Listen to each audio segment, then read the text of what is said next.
starting now. Welcome, welcome gamers. Welcome back to session 15.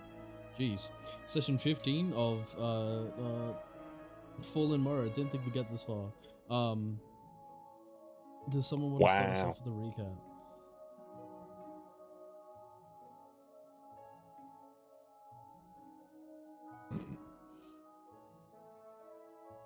No?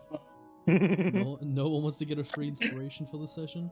Cass was the last one. Fuck, my bro. Oh. The Cass is eating. Okay. Kathy. Hold on. Don't. I please, need this. I need this. Drink. Don't fucking die. Give me a second. Please. Give me a second. Dedication. Brought the spectators out of the one. Oh, Jesus Christ. Oh. Okay, that's a real. Right?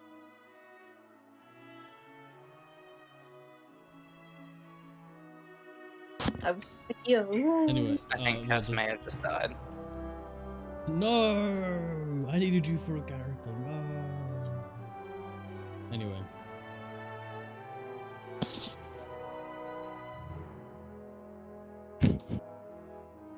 God, all my tabs are fucked.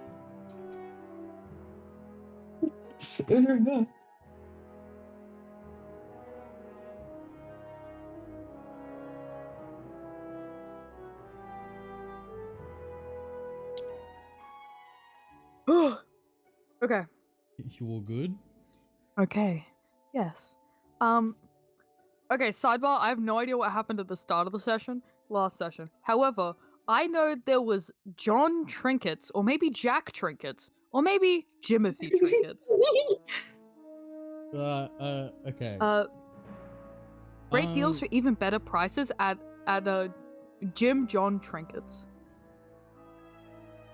His actual name is it's in the NPC show. He did give a name. Whoa. Name was, I gotta scroll up. Womp? Tim Tinkerton. Tim Oh my god. Trinkerton. Tim Trinkerton. Tim Trinkerton. Fucking dog. Anyway, crazy good prices from Tim Trinkerton. And then we went to the town next to Druid's Grove. If it had a name, I do not recall. Did I give it a name? I don't think so. You did. I did? Ah. I'll see I if I forgot. We found Yeah. we found out Hevesia's mother is hot in more ways than one. Oh yeah. We found out that Hevesia's mother's party sucks crazy ass and couldn't even beat a fucking bear. Sorry, or it's just a monster. Sorry, I just imagined that it was just a normal bear. Anyway, the whole party is getting like regaled crazy by the adventures of Hevesia's mother. Arcana's doing party tricks. And then Stumpy shows up. Are we fucking serious? He's actually very delightful in this game. Oh my gosh. Maybe because he's not. We have a delightful wander. That's true. A delightful wander. Emphasis on wander. We get like the whole, as if Stumpy's life depends on it.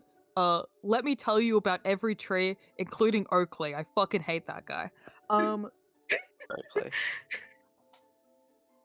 And then we meet my fucking goat Thwomp. Thwomp. I make the potions. Exactly. We meet Ophelia and everybody's pants become tight and self-explanatory there. Oh, and then we meet Mallow, who's just a little adorable little creature, and Arcana cannot possibly have a good time or be any normaler than they normally are. Yeah, that's like the broad strokes of it. There was also like a whole Yeah, sequence. broad strokes. That's what I'm into. Fuck's sake. I'm still playing with Ophelia, but you know. Those are freaks. Anyway, there was a part where you guys came across a giant tree stump in the middle of the grove, where you guys walked into it from having some fireflies put on you again by a pocket that was inside Stumpy somewhere. And yeah, other than that, I think it was just before you arrived, there was just a whole segment where Nicola ran off into the woods. Then Meek became a Boy Scout, went off and found her and brought her back. There was a conversation between the two of them. A freaky conversation, if I would say so myself. Huh? Dude, you could. What that is a freak mean? relationship, dog. It's like the hey, you know, if you ever have any memories you're gonna get rid of, he's like, Okay, they're trauma bonding. This is Yeah. very true. it's still freak to freak communication. Fair. Anyway, Okay. Okay, look That's at so that. rude. Who knew Arcana was there? and yeah, you guys ended up in the fun place. Went up, you went through yet another tree into the top branches of a very tall tree, and that's where Ophelia was. Yep. So you get an inspiration for that. Oh yeah, we love inspiration in this. I definitely deserve that. Yeah, I literally choked for what? Yeah, I know. Let's just Yeah, I know. back over here. Huh. Put her there. And let's go back to the music. I fucking love this. This is great. Animal Crossing. Yay!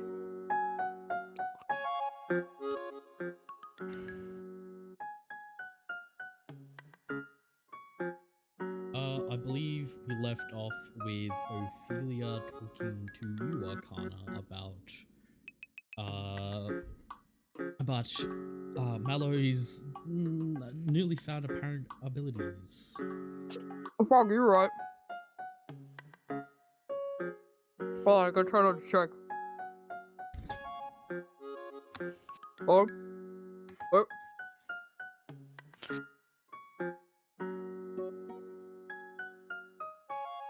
Okay, we're good.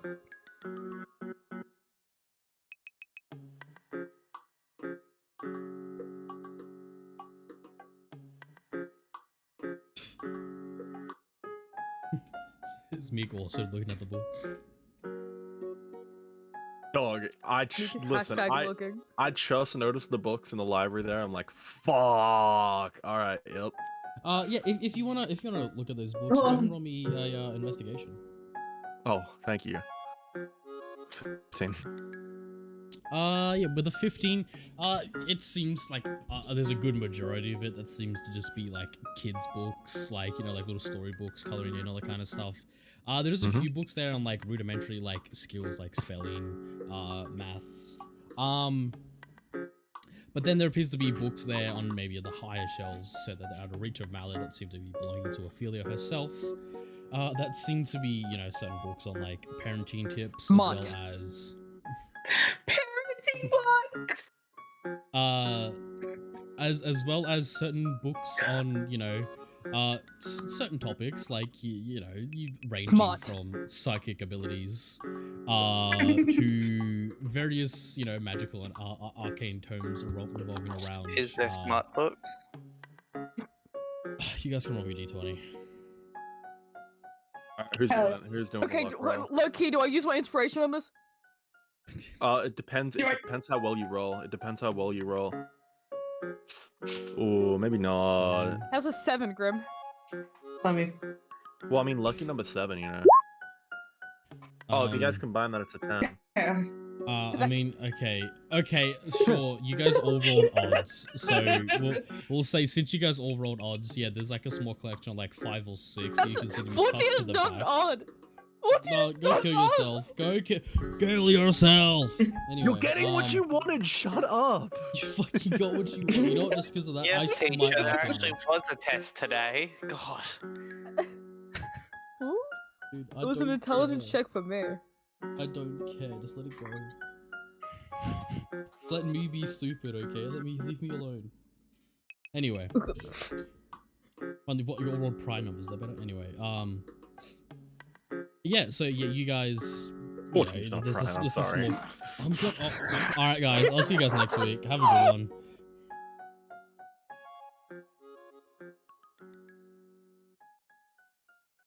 Yeah. All right, welcome back for session 16 of Fallen Morrow. Oh my god, I've been so excited for session 16. Oh, Wait, can I do the recap? Can I get an inspiration? Okay, wait. You might have to give another inspiration for that. Oh fuck. Where were we? Oh yeah. You find a small I can give collection. the recap. No. You find a small collection of smart books in the top right-hand corner of the bookshelf. Awesome. I'm gonna like stare at Ophelia and like be like looking not towards those books, but like the books in the higher up, sort of like trying to like get permission. Ophelia seems to be in conversation with Arcana right now. They aren't like super distracted. You could definitely get their attention, but how they are right now, they are not fully aware of what you're doing. Yeah, we're locked in, twin. Don't even worry about it. Yeah, my bad. Meek's gonna like sort of like kneel down to Mallow. Hey, do you think I'd be allowed to read these books up here? Oh, I think so. Awesome. Well, okay. And Meek's gonna grab like one of like books higher up, not the smart. And just just start reading. Anything in particular, or just like a? One of the what was the one that wasn't the magical stuff? Parenting. Well, it books? was like no, not the parenting books. So, wait, no, there was two different like types of like magical things. There was like tombs and stuff, in the other one. Yes, there was certain magical tombs, and then there was one on like Psychic, yes, that psionic one. abilities and developing them. Yeah, let's developing them. Oh, awesome. Yep, read that shit. It seems to be on like the thinner side of the books, mainly because this isn't exactly a common thing. Oh, Nicola, yeah, come over here. We can read together. Oh yeah, hold on, let me just teleport. Yeah. Literally just appears from behind. Yeah, awesome. Yeah, I'm gonna start reading this, and if Nicola is staying here, Meek's gonna like hold out the book like a bit more, and, like show. Fuck, does anyone have like the Dragon Ball Z teleportation sound? Oh, not as a sound. Anyway. Editing Grim at the post. Editing Grim ain't doing shit. Editing Carter, however. Anyway. I would like to read over Meek's shoulder after basically teleporting from behind. Yeah, I'll just allow that to happen. Now before we move back to Arcana, is Hervesia doing anything in this scene? What's in this room? It seems to be very much like a typical kid's room. There's like a small table and like his toys and stuff scattered about. It's a good view if you look out the window, but other than that, just a very typical kid's room. I'm gonna... Hervesia's probably like... just like standing out of the way. I don't feel like she feels like this is very much a time for her to be intruding on what's going on, but she's definitely like fiddling with something she probably just found on a shelf, like over by these barrels, just like a toy of something, like just fiddling with it because she doesn't know what to do with herself. But she's just staying out of the way. Yeah, and well, because we're short of Ricky this session, I'd say you two are probably just very vaguely just sort of hanging around together, just... Realistically, I'm probably watching Ricky to make sure he doesn't steal anything, actually, is probably a realistic situation here. Yeah, I imagine Ricky's probably like, I don't know, over here somewhere, just sort of like looking around the room at the stuff. I'm just stacking blocks on Kane until he realizes there's blocks on him. Just doing like a dice stack on Kane. I feel like Kane would probably notice. He's just kind of letting it happen. He's gonna what? Anyway. Moving back to Arcana. Yes, Ophelia, she leans on the switch, she goes, it's been, it's quite troublesome to deal with, given her young age. But I know you and your people were somewhat expertise on this sort of topic. I was wondering if you could maybe take care of her for me. because it seems I'm not equipped to do so anymore. Oh god, are we getting a child in a party? Come on, Graham. Hold on, hold on, hold on. How do you think How- that? Whoa. Okay, so Ophelia, I appreciate you being so civil when invading my mind, and I also appreciate, you giving us safe guidance back into the city. But why me? I'm sure there's another changeling somewhere that has their shit together. She Am I really the has best choice? she has like a look of uh it's like a look of hesitation for a second, and then she looks back and she goes, well, yes, while there are other changelings that have survived and been around, not all of them, or actually any of them at all, have abilities similar to yours. It was very, very distinct to your tribe. Woohoo! Do My you- distinct misfortune. Yes, Hey. do you know much about your people? Ophelia, my exact upbringing is one day I was a baby, and then I'm out of the house and with a circus. So, again, I've never met another changeling till right now. This second, Mallow. And Arcana will turn around and point. This is new to me. Yes, okay, she sort of looks around a bit and she goes, maybe this isn't best said in front of Mallow. Stumpy, and Stumpy sort of turns around and goes, yes, miss. She goes, can you please escort our guests to their living quarters so that they may settle themselves in? I apologize, everyone, but there's only really one spare room up here at this point, and it's comfortable, there's enough space for you all, but it's going to be a bit cramped in terms of, well, privacy. Ooh, a sleepover. How fun. Oh. Okay. Oh, so. And she like puts a hand on your shoulder, and she goes, I have some stuff to tell you about your people, and hopefully that can convince you to maybe help Mallow. It's fine if not. It's fine if you don't wish to take upon it. I will. She like takes a deep breath and goes, I'll try my best. She's like rolls her shoulders a bit. I understand why you wouldn't want to. She is so exhausting. Just a But child. anyway. Exhausting. I'll have you know, I was a child once myself. I too at one point. Anyway, and Stumpy sort of seems to like he waddles his way over to the like door and he's like waving for you guys all to follow him.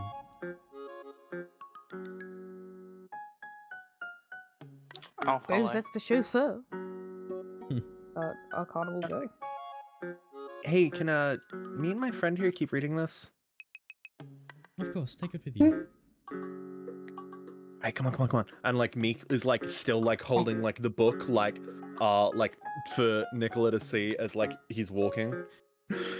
Yeah. Wait, you said there are like a few. Actually, no, I don't think it'd be helpful with a child. Never mind. Yeah, there's a few smart books. Why are you gonna take one? Huh? I do want to take some of the parenting books. Huh? What? Hold on. We're taking the child. You and Helvetia's relationship has never been worse. Oh, door. Fuck off. I was about to say, you go for someone who's not on the great path right now, but sure. Like, holy. No, sir, we're taking the child, aren't we?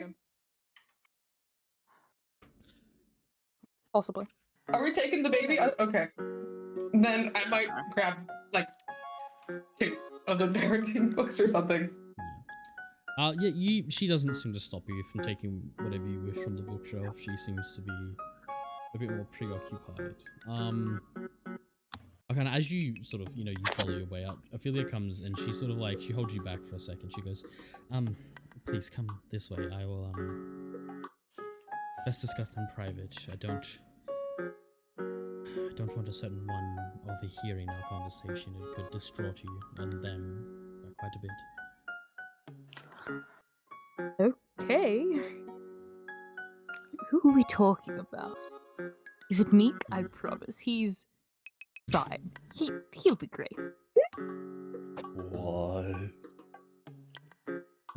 So I assume the rest of you are just following Stumpy out of the room for now? If anyone wants to stay back, yep. Do you want got us to books to stay read. back? This is true. Bye. No, it's fine. Are you sure? I'm sure it's nothing that bad. I mean, changeling stuff, right? I am one. Surely it'll be enlightening for me. I'll come out with a new lease on life. Okay. We're just do it away. I'll call. Meek like does like a little thumbs up, and he Yeah. Oh yeah, so we'll say Ricky would also probably follow. So yeah, the rest of you seem to follow Stumpy out of this place. We're gone. Yeah, we will go back to you guys in just a couple of minutes. Mallow seems to be preoccupied, sort of playing around with some of the toys and stuff like that left out. And Ophelia, she extends a hand and, asks you to follow her. She'll lead you around over here to this table. And, pretty much says, like, please have a seat. It's not like a super...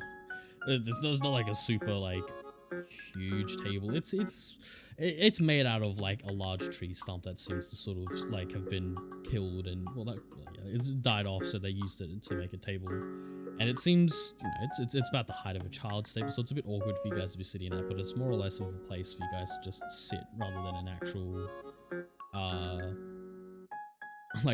like, sitting and, like, doing things sort of place. It seems more fit for a child. Right. And we will... we'll do that. Should this work?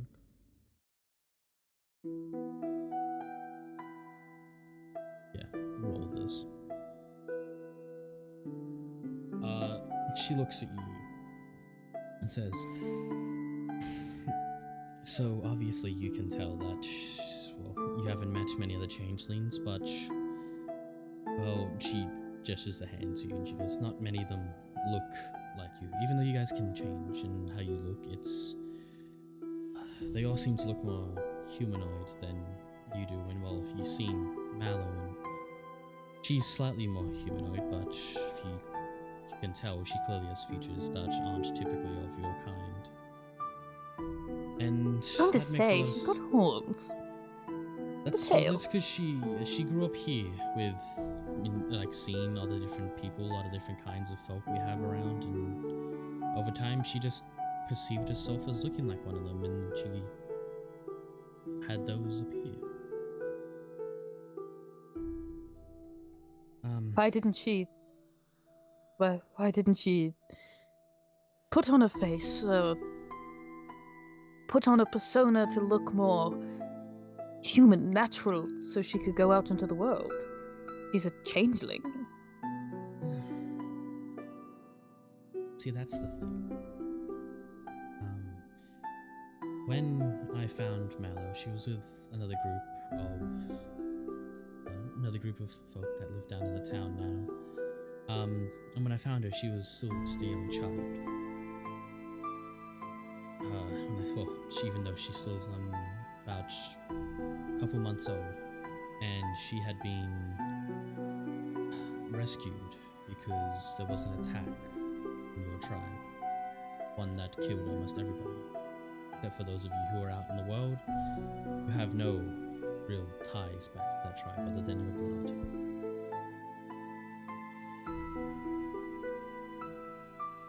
So, what, this... None of us left? The last remains? Well, I couldn't get in contact with anyone else from your tribe. It seems to just be you and her. But that's only about half the story. See, your tribe, your folk, were a special kind of changelings. You all seem to have, some of you, some generations, seem to have been born with abilities similar to how yours are or how Mallow's is, but they weren't ever very strong, mainly because they didn't train to use them, but clearly you've had some experience with it. Some help along the way. All of that? But there's, the reason why you aren't connected to your tribe, and that's because, well, your tribe were outcast amongst the Fae. I don't know why. I tried my best to keep them all in control and keep a balance, but Fae creatures tend to have certain tenacities about them that not even I can balance. And though I tried my best, they were still shunned. And because of this, your tribe found other ways to be of benefit. One of those being the other Fae used them as a medium to acquire children. For what reasons and purposes I don't know, I only found out recently. But your tribe used to take the children of other families, other races, and replace them with their own. This is why you were out in the world. And though your tribe tried to be hospitable, they weren't exactly good, but they were two victims because the other Fae creatures forced them into doing so. Where did the children go? The ones taken? Where you guys are sitting, there's sort of it cuts down to like an open part here that just like goes into like the tree branches. There's no wall there. She sort of just looks off into the horizon, and you see this look of grief over her. She goes, "I'm not sure, but every day I hope to find something, some idea of where they are or who they were, so that I can give some closure to those who need it." To what? Me and my people are child snatchers? Well, Or at least I was. not... It does sound bad, and that's why they were attacked. I'm not saying you all have that as innate purposes. I'm saying they were driven by years of discrimination. And, well, I hope to remedy that.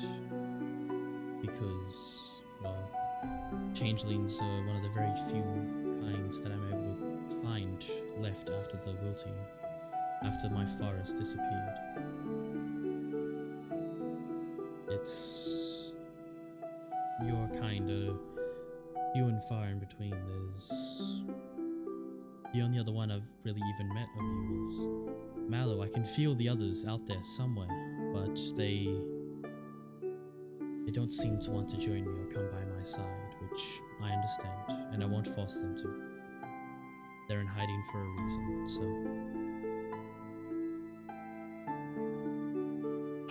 But this attack on your people, as you so came to conclude that they were child snatchers, which they were.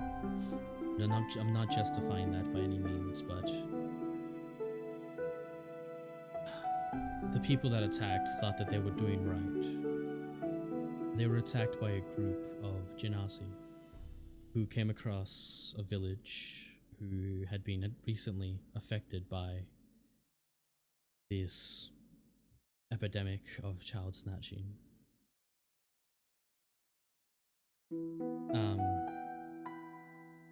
Genasi.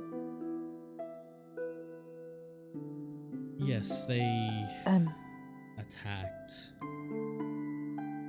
and there was a numerous amount of them.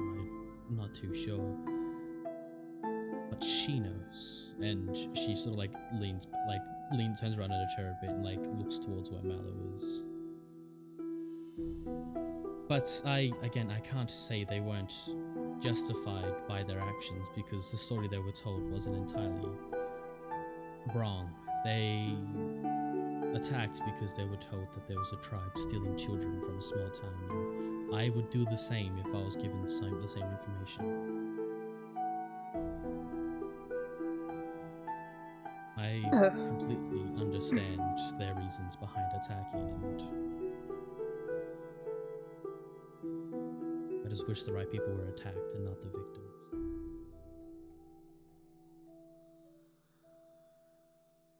so Mallow is now an orphan Yes. because of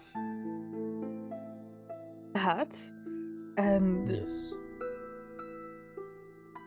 the options are either reuniting the race of child snatchers and getting them all into one place and hoping they'll be buddy-buddy, or take her with me and hope she doesn't turn out like that anyway. Well, no, see, because I won't let that happen again. With you and her, it could be... I'm not asking you to do anything involving your tribe. I'm just simply asking you to help me help her. See, a little while ago, about 3 months ago now, she woke up crying, screaming. Tears were running down her face, and she said she could see the attacks, and I don't know how she could. She was very young when they happened. I believe she might have the ability to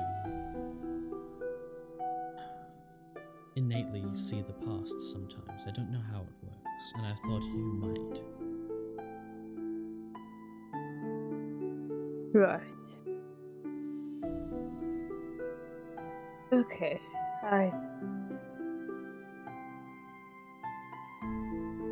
So...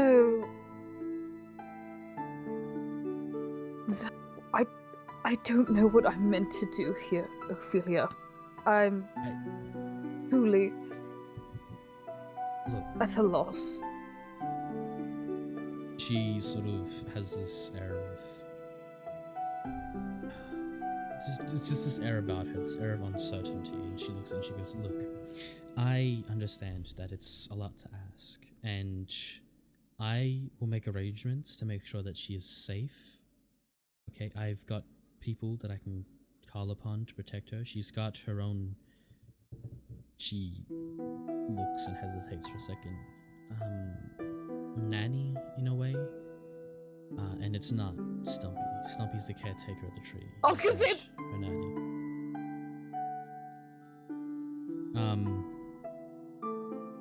Ophelia, if I do this,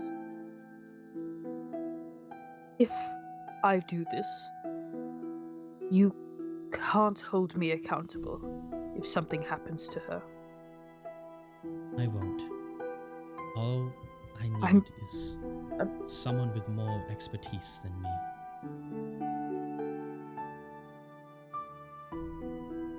I'm not a parent, I'm not a changeling in any way that matters. But if I'm the best that she's got, I may as well give it a go. She extends a hand and takes yours and goes, you are one of the only people that I think she will actually respect and trust when it comes to this. She doesn't listen to me, and I think with a little time, she will warm up to you and take on what you tell her. I'm not asking you to be a parent. I'm not asking you to be perfect. I'm just asking you to try.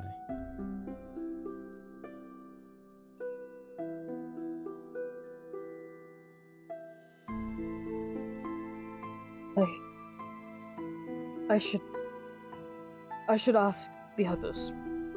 Of If- course. I will ask them if they are willing.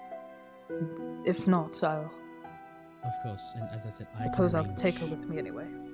Yes, of course. I can arrange for her protection. As I said, she has her own babysitter in the way, so you don't have to worry about if you have to leave her because you're going somewhere dangerous. She will be fine. I can assure you that.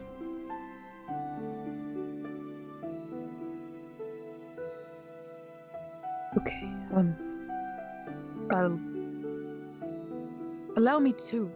And you watch Arcana, like, this whole time they've been very much so on the side of concerned and a little bit choked up going through all these details, everything.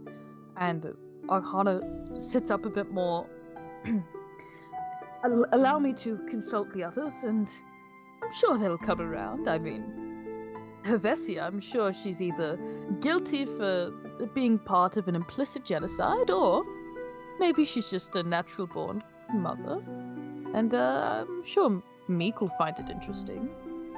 Ricky... Well, Ricky. Probably keep her away from Nicola. But She sort of. I'll make sure to ask. Yeah, she has like this small smile and this like look of relief. She goes, thank you. And she again looks off and then goes, when you get the chance, tell Helvetia I want to talk to her. Something important we must discuss as well. Oh, I imagine. I really do. I'll let her know. Thank you. And she waves her hand, and then you see a small little fox come running in from one of the branches, and it's a nice, it's probably like a nice brown fox. It sits there and it sort of looks at you and turns its head to one side, and then looks at Ophelia, and Ophelia goes, "Would you please guide our guest to the living quarters, please? I have to tend to Mallow." And then the fox gives like a little yip of sorts, and then proceeds to hop down, and it's almost like a dog. Its sort of tail's wagging a bit as it's sitting by the door waiting for you to follow it.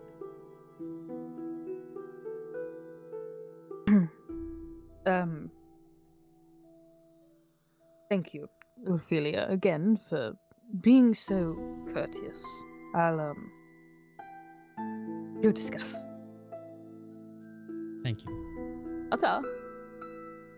And I'll kind of like, what's like finger wave? Like one of those. Yeah, I know. What you Chaos little finger wave. Yeah. And then we'll follow the fox, the quick brown fox, as it jumps over. I don't know, maybe something like a lazy dog. Yeah. Okay, we will now cut back to our group that left with Stumpy. Let's cut back to this.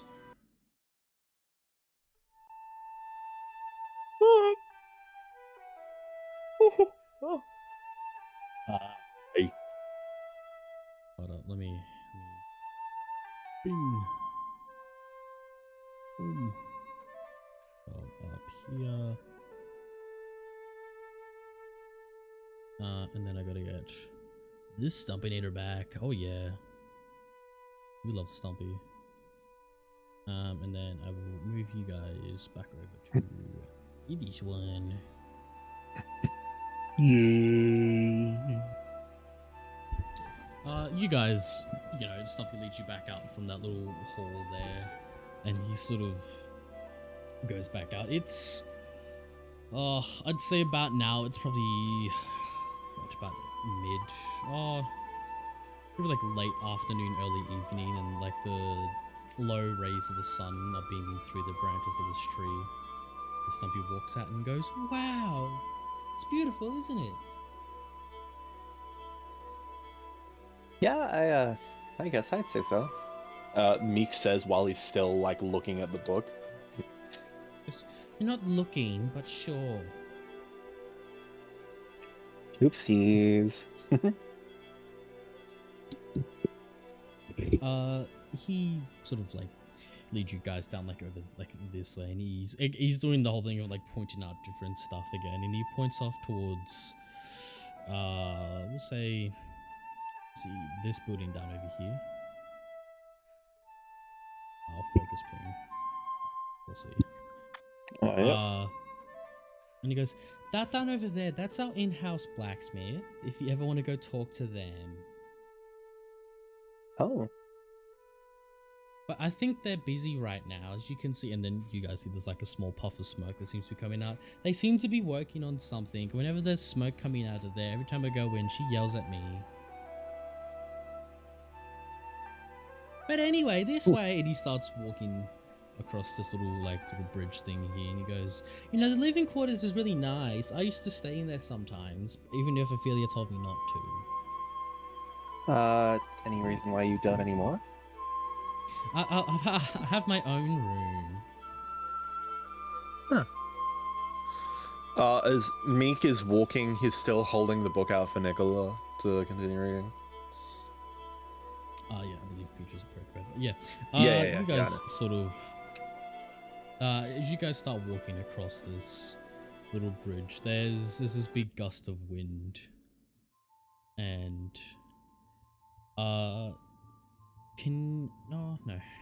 your passive's high enough. As you walk across, you feel this wind as it blows through the trees. The branches seem to sway, and leaves like break off from wherever they may lay, or wherever they wherever they may lay on the branches, and seem to float through the air a bit. And these golden rays seem to shine through. And this wind, though strong, seems to almost embrace you, all of you, like a warm hug. It seems very comforting, and it's firm but gentle as you guys walk through, and this sense of peace lofts over you all. Hevesia, you feel your inner fire burn brighter for a few moments before going back down, as this wave of heat flies through the air around you. Can you roll me an insight check? Yep.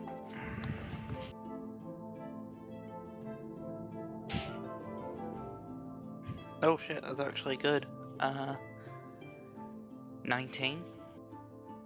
Yeah, with a 19, you feel, as this breeze flows past and your fire flickers, that it's as though nature itself, the elements, are embracing you and recognizing you for who you are. And they seem to ignite a certain part, a certain part of you that you may not even be fully aware of right now, as you walk through, and you feel almost like it's a wash of. It feels like elements are connecting to you, as you feel this wash of, for lack of better terms, power come over you for those few seconds, and then it seems to flow away as you walk across this little bridge, and you look around for a few seconds, and it feels as though the trees and the wind, everything moving in motion, it seems to be talking to you, though it says no words. You just feel its presence around you.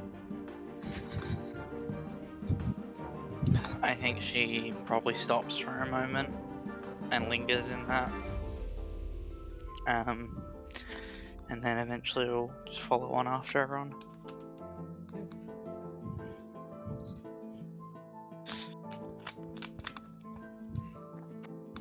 Yeah, and as this sort of little moment passes, you guys seem to cross across the other side of this bridge, over to about under this little area here.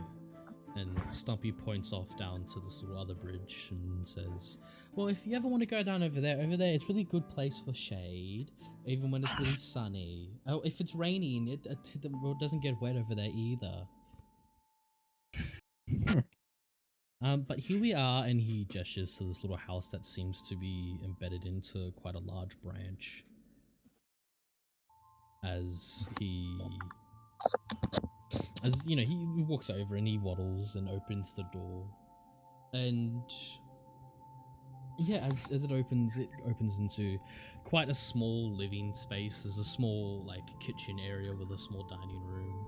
There's a little lounge that seems to be semi-embedded into the floor. There's a spiral staircase that leads upwards, and to the right of where you guys are, there's a large fireplace. And next to that fireplace is, well, a small stack of firewood, and then a little, it's like silky cloth seems to hang down over like a little doorway that seems to lead into a few small rooms. Well, not a few small rooms. It's a small room with it looks to have a bunk bed and like a small wardrobe in it. And just like a nice carpet that seems to sit in the middle of the place, and it seems to be decorated with ants and pictures and artwork. The walls seem to be very much to the nature of just a tree, they're just wood. There's a few small windows that seem to look onto the outside horizon, and on a few of the walls there seems to be depictions, artworks painted that you can only assume would be by Ophelia herself, as they seem to depict different things, like the first day of spring, or the first bloom of flowers, and in autumn the dying of leaves as they fall off a tree. And it just seems to be a very innately warm place, warm and welcoming, and there's a few small lanterns that keep the place lit. And yeah, it seems to be where you guys head into.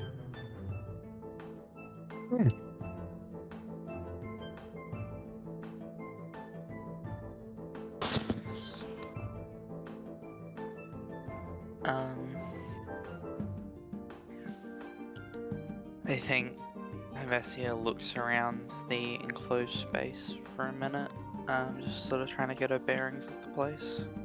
Yep. But honestly, Yeah. Meek's just trying to find like a comfortable spot to like relax with Hevessia. Oh no, not with Hevessia. Sorry, with Nicola, to continue reading.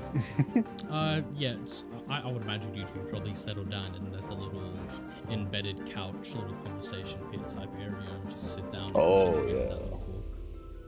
Oh yeah. Hevessia, as you're looking right, can you roll me a perception check, please? yeah.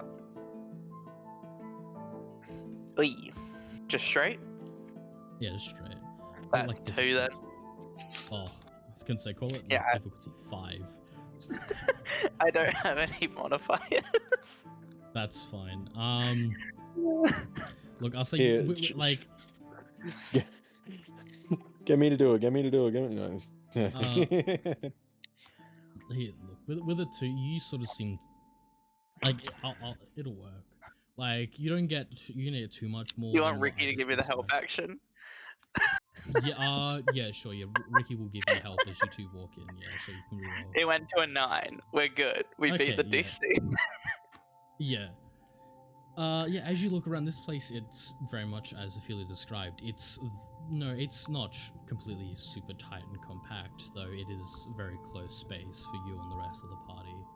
As well, the only other time you were all under one roof was when you're at Nicola's place, and you all had your own individual rooms. So this seems, it seems very much as Meek described. It's almost as though you're having a sleepover, because there's a small room with the bunk beds, Yeah. and as you I assume you follow the staircase up. As you go up, it leads into another sort of, it's a slightly larger room, maybe about the size of the main living area downstairs that seems to just have Yeah.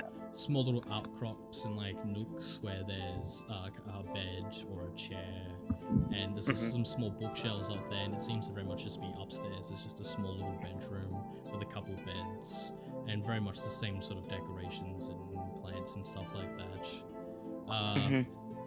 And as you're walking around in here, you're considered a considerable height compared to quite a lot of things, and it's like a good foot and a half taller than you in most spaces. It definitely isn't super tight, but it just doesn't feel like there's as much room to move around. It definitely is sort of. It feels like I'm constantly walking through a door frame.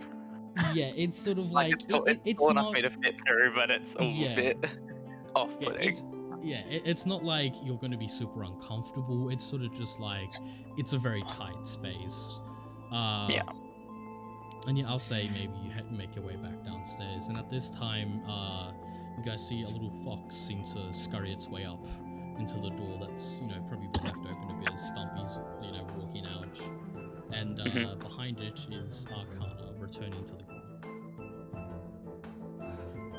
Oh, hi Arcana. How'd it go? Vessia's in trouble. Vessia sort of probably coming down the stairs at that first moment then is kind of what did I do? Yeah, A genocide, I think. She does that the only way I can explain it is do you know the kombucha girl meme where she's keeps she does it a few times and goes, that's news to me. Apparently not news to all the other changelings. But anyway, you have to go talk to Ophelia. She has some things to talk about. Maybe genocide related. We'll see. I'm trying to figure out if I'm to be upset at you or your mother or anyone. To be honest, I feel kind of neutral about it. I know Mallow's very conflicted. Child of genocide. But you have to go just talk nodding. to She's not really saying anything. She's kind of just nodding, listening to you. Not sure if this is you fucking with her or being serious. I'm not rolling one of the few I'm cases. not one rolling of it the in. few- yeah. Yeah, that's my point. It's This is usually one of you're the few fucking cases with where me. Arcana is fucking dead, bloated corpse serious. Yeah, I know, and that's almost more maybe she's maybe he's changing it up to fuck with me. I don't know. Yeah. She Straight up, goes, Arcana could be fucking with you. Yeah, as you're listening to this, Arcana's having this whole spiel, you hear your voice and you go, what? I think I remember something about that. A little, but a couple. You feel a pulsing in your hand. oh fuck! I feel like Vessia forgets she has the ring on, verbally goes, who the fuck is, and turns around, and then jumps when she realizes what it is. Oh my fucking god. Gideon the Fool? And then looks at her ring very briefly and goes, right, well I'm meant to go speak to Ophelia? Yes, you are. Right. Oh, before you go, everyone, hello, while we're all here, so I have to play daycare. Or at least I'm got to be something of a caretaker for little Mallow, because her family and stuff are dead. Because of the genocide. But I picture such a sharp turn to Vessia and then back to the conversation when you say yeah, it's head crack, neck crack. Yeah. Because of the genocide. So, how are we feeling? Does anyone mind if we bring her along? It's not like she has anywhere else to be. I'm fine. Corbett. I feel like there's maybe some problems on bringing a child along on what's objectively a dangerous task ahead of us. No? Rest assured, don't worry, Hevesia. I've been given the guarantee I won't be held accountable. Okay, but that's not what I'm not concerned about accountability, I'm more concerned about the child's safety. Oh, she's gonna have a caretaker or something as well. A nanny. I don't know. I Hevestia wasn't leans really in. paying attention to that part. Hevestia leans in kind of close and goes, "Please fucking tell me it's not the mushroom." Maybe. Arcana knows it's not. Arcana was told well it's not. Arcana's gonna say maybe anyway. Right. Well, And look, Are see, Nicola. Where and Arcana points at Nicola. She says that she has like child entertaining. I go, you know what, Nicola? Maybe Mallow would be good for you to have a little snack on. Seems like she's a little fucked up at the minute. I'm gonna roll Hevestia a wisdom save. That comment. Yeah, I'm failing that. Hevestia, in front of everyone, I feel like at that comment about snacking on the child, even though it's a joke, where I'm picturing we're both like in the door frame at this point, like sort of passing each other, one going in, one going out. Hevestia, like one arm, like forearm to throat, just pins you to the door frame. Whoa! Shake him out for none of us. Hold on. Every time you fucking play choked up on Connor, it's my favorite fucking thing. I can't not laugh at it. There's a moment of just deadpan, and then she lowers the arm. Not funny. Ooh, started to get lightheaded. Ooh, Arcana starts like fanning themselves a little bit. Ooh. No, not funny at all. No, definitely not. I was not giggling. Anyway, are we in agreement? The child can come, or Hevestia is just gonna walk out. cool, good talk. Anyway, these quarters suck.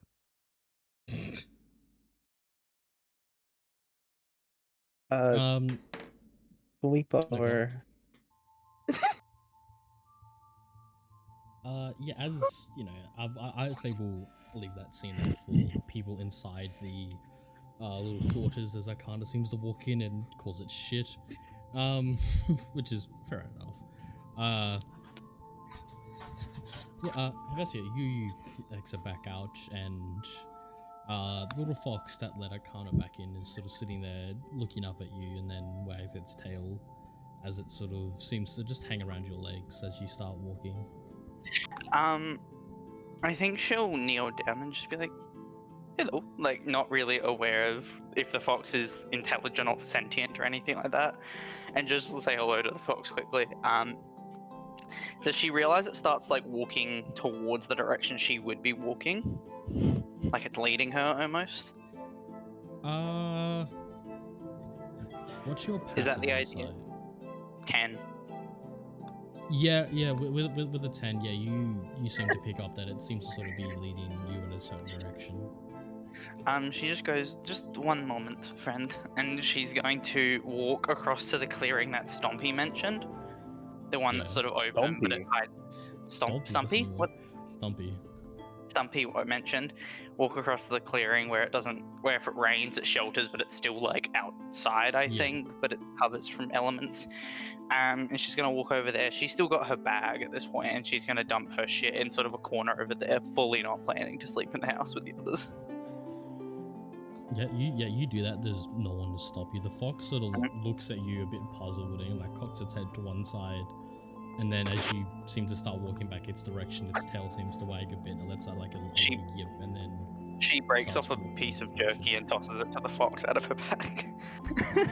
Yeah, it catches it in its mouth and then seems to just sort of again keep leading you on to this direction. I follow the fox. Yeah, it's like maybe it's not too far of a walk, but it doesn't lead you past the main doors into that house where Ophelia once was, and leads you to a small little area where you come across Ophelia sitting on a rather large vine that seems to be wrapped around a tree branch. As I'm walking, just on my way there, I'm going to sort of hold the ring up towards me a little bit and be like, "What the fuck do you know about a genocide?" Okay, see, there's a couple generations before me, but there was apparently something about these child snatching, right? And well, a group of them, thought that it'd be best to get rid of them because that's what we kind of do. It's kind of our job, because that's like not good. And it's the most I heard about it, but I'm not entirely too sure on the details, to be honest. Can I see if Hevesia can recall anything about that as she's walking? You can roll me. Had heard it mentioned or seen it mentioned anywhere at home? You can roll me a history check. Oh, that's an 11. Yeah, we'll say with an 11 that you remember something roughly about a certain person who won the trials, many years before, who like in their list of deeds say, of like good things that they had done that earned them their name.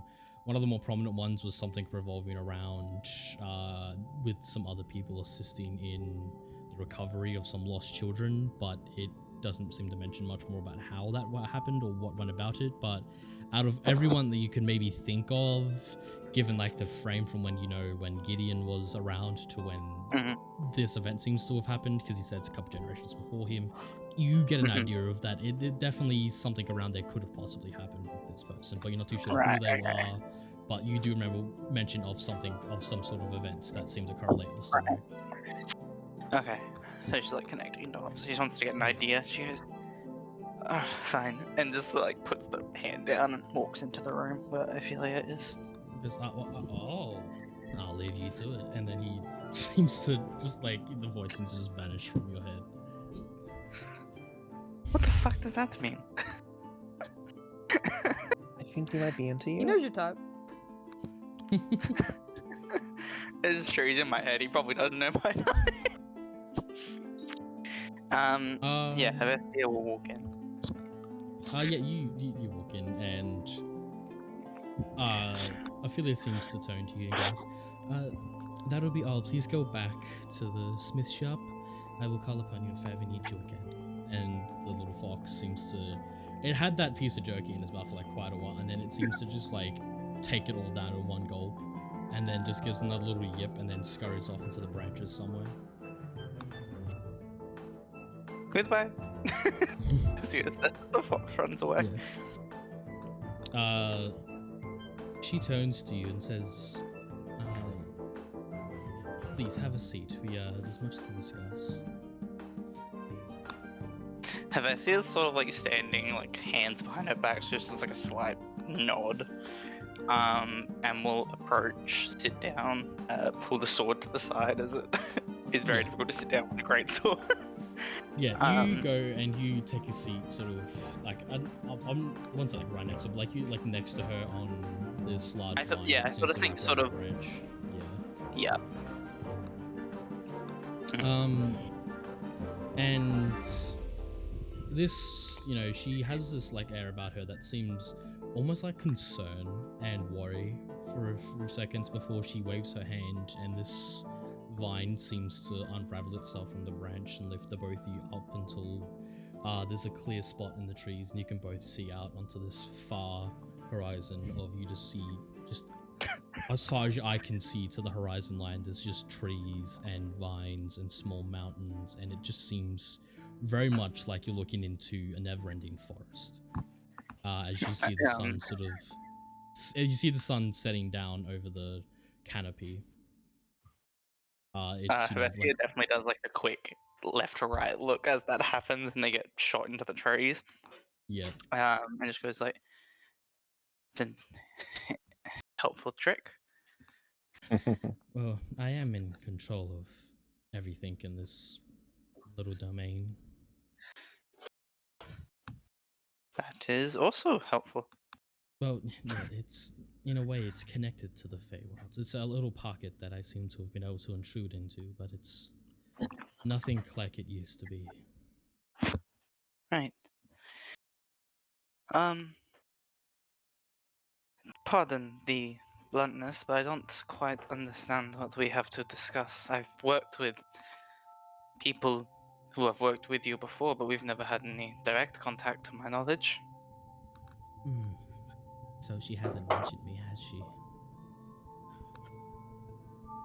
Ooh.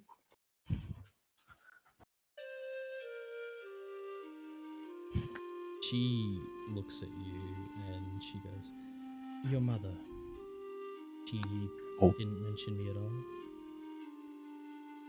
Oh, Oh my god, they were fucking. and yeah, I think immediately first call that goes across Vestia's head. No.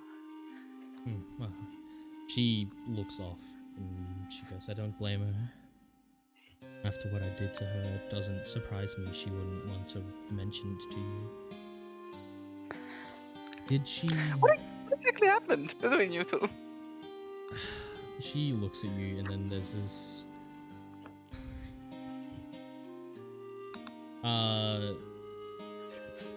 she has this like wash of it looks a bit of like grief over her. She looks at you and she goes, "Did she ever tell you about her venture into the woods?"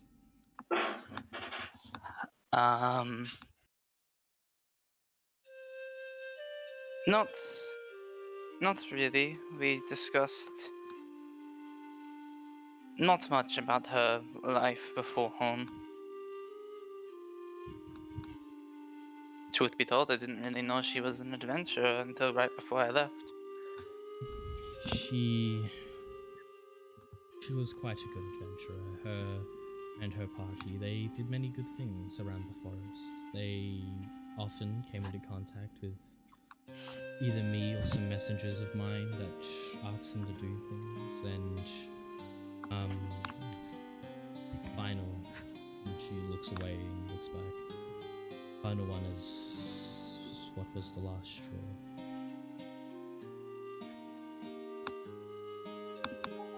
Right.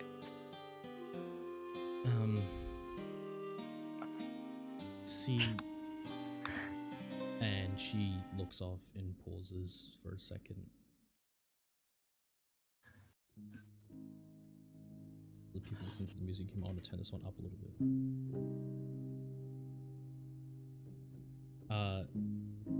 And she looks off, and she seems to, you see, again, this sort of wave of grief as she sort of rolls her shoulders forward a little bit, and she lets out this deep breath.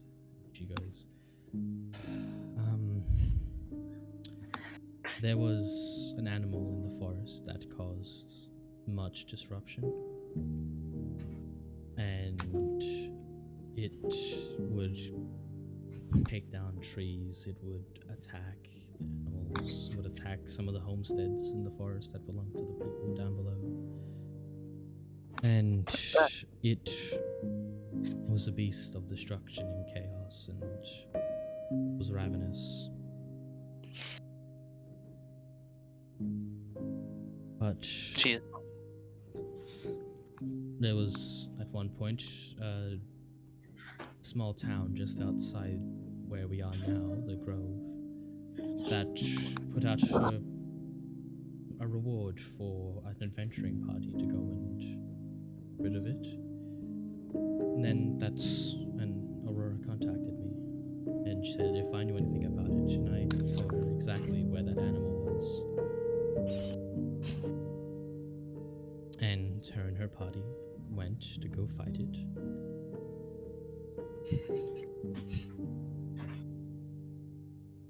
And that's the last time she spoke to me. From what I heard from the townsfolk is that she was the only one to come back from that venture. And what I know from my people is that animal didn't die that day.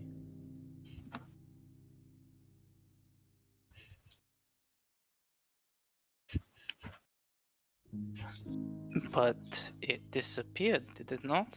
The townsfolk said it never came back. Wounded, yes, it didn't seem to venture close to the town again, but that didn't stop it forever. It still unleashed its carnage, but it stayed away from the last place it saw your mother.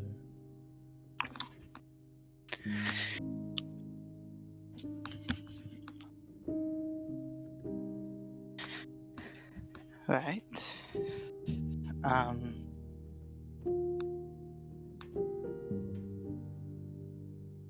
trying to understand. She's looking off into that horizon, and you see like a tear roll down her face. She sobs. She goes, I sent those people to die. You knew they'd die? No. I warned them not to go, and yet they still told me to direct them where to go, and I did, because your mother insisted. She looked at me and insisted that her and her party were strong enough, and for a moment I believed them. So I told them where the beast was, and I sent so many young lives to die.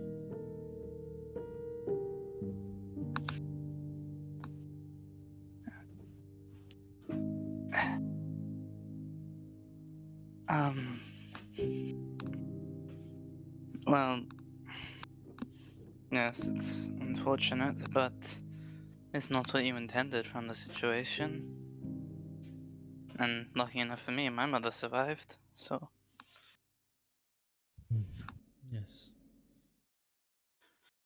Though from what I hear, she wasn't anywhere near healthy.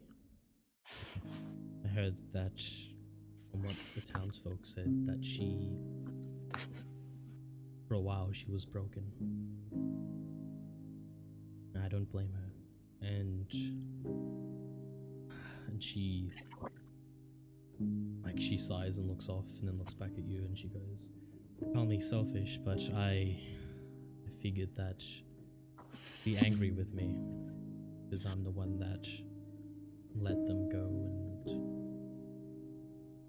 well, in a way I'm responsible for that and why they died,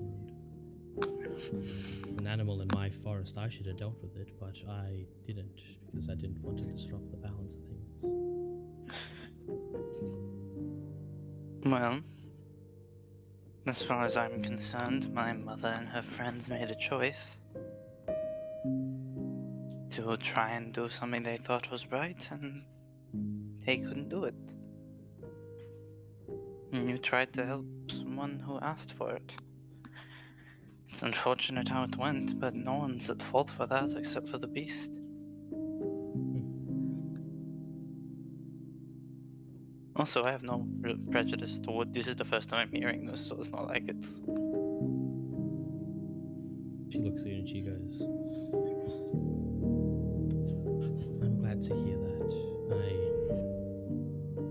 I was worried when I saw you adventuring when I contacted Arcana that you had known, and I was worried that if I were to bring you here, you'd be angry with me. I was worried that she'd be angry with me, but I guess call me selfish. Look, I can't pretend to know if my mother is not angry or is with you. She's never mentioned it. I assume she's not I thrilled. don't blame her. But I wasn't sent out on a mission to. She just gestures a hand towards her. Goes, yes. I imagine you're taking part in the trials. She nods. It's very brave of you. She sort of has a sharp inhale, and she seems to just get this air of relief about herself, and she goes, well, I hope that there are things you can do that earn you the title. And as a way of redemption, I'd like to help on that path. And she He extends a hand out and says, "Can I have your arm for a second?" She, I think, pauses for a second and then extends her arm. She places, like, she puts her, your forearm in her palm for a few seconds. And vines seem to sprout out of her arm and wrap around yours. You don't feel any pain of sorts. And for a few seconds, there's like a sort of glow. It's like a yellowish, greenish glow as she lets go of your hand, and the vines seem to disappear back into where there's a small tattoo on your forearm. With that, I've bestowed upon you a small bit of power that I can. Should hopefully help you along your way.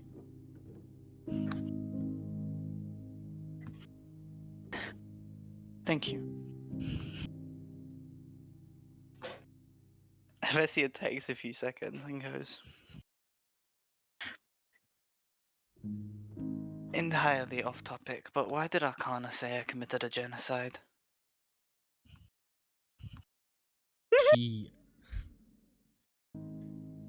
She does sort of get like an air about her that she like smirks a bit. She goes, "Of course they'd put it like that, wouldn't they?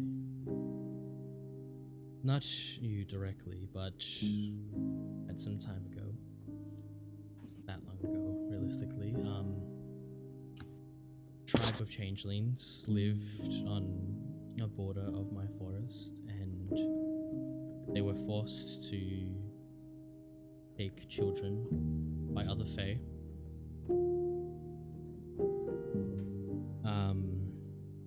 And for whatever purposes, I'm not sure, and that is one of my deepest regrets, is that I didn't stop that from happening. But people who participated in the trials quite some time ago came across the village that had been affected, one of them, and learned, tracked, and found out cause, and then proceeded to launch an attack on this tribe.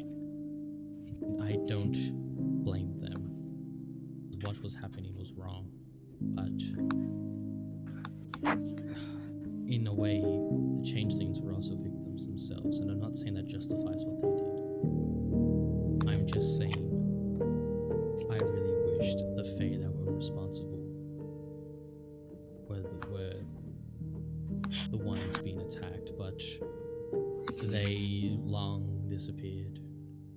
They left, and well, after they got what they wanted, they didn't seem to have any contact with anyone anymore. That's why I'm cut off from my Fey wilds. I used to be connected with an Archfey, and it seems as though they've lost their connection with me, but I still, and she like puts a hand over her like heart, and she goes, I still hold a bit of power inside of me that I use to sustain this small part of the forest that's left. Well, I am faintly familiar with what you speak of, but not one crime doesn't justify the act of another every time. A lot of the people who take on these trials misinterpret what it means and will go to extreme lengths to win.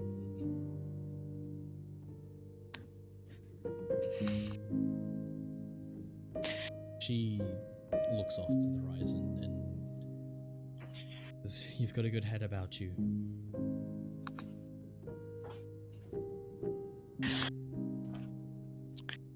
This child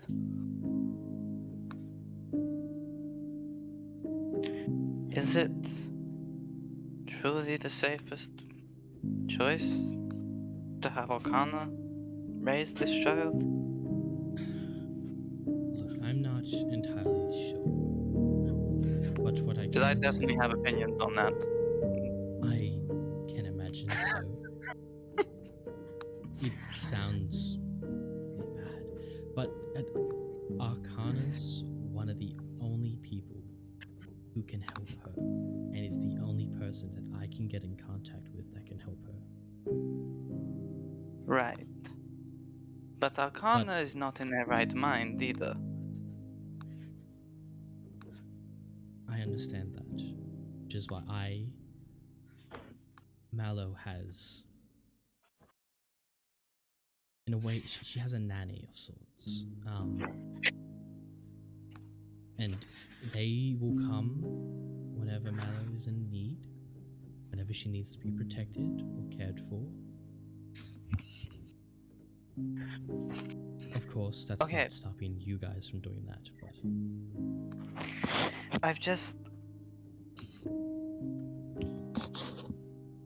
The child seems innocent. For the most part. Maybe a bit of a. Thinks for a moment. She's trying to think of the word in common. And goes. Shit starter. But these people, I have gotten to know them and seen into the depth of who they are. And while some of them are redeemable or honorable, such as the owl or the Kenda, Arcana is not a stable individual, can hardly look after themselves. And Nicola is a danger around that child. how so?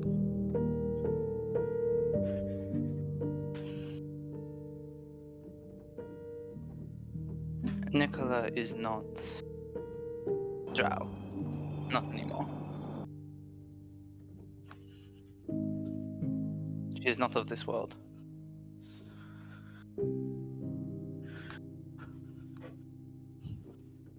Then I'll have to up the security. I understand your concerns. I will. She sort of rolls her eyes and has this air of like sort of like someone who really doesn't want to do something, but she knows she has to because it's what will make things good. So I will contact him, and Who? he will serve as her nanny. Old friend of mine. You'll know him when you see him. He's very, very extravagant.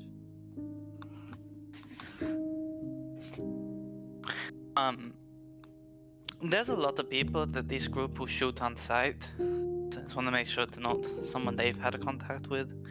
Because it's hard enough stopping them from shooting random people, let alone people they know.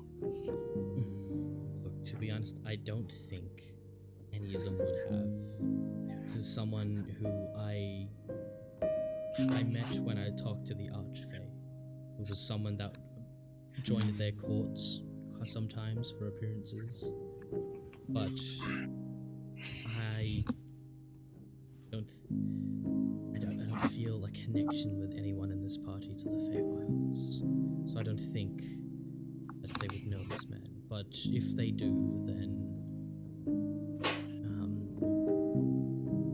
use that. And she points to the tattoo on your arm. She goes, "That will it empowers you, and also it's a way of talking to me. I can send help, or if it's that bad, I will come. I have to." So, forgive me for the bluntness, but just because I'm getting a lot of random information now spliced up in little pockets. Your relationship to my mother. What was that? Just To clarify for my own sanity. She like leans back and looks up into the sky. And she goes, "Well, if you're asking if we were lovers, we weren't." Great. I mean, no, good to know.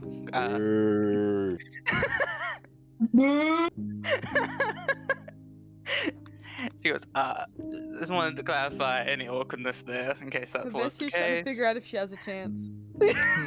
No. What are you on about? Okay, shut up.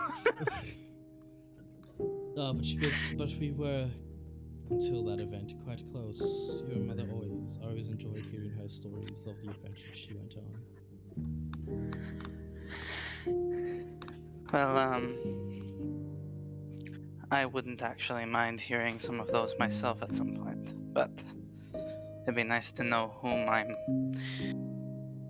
mother was before she met my father.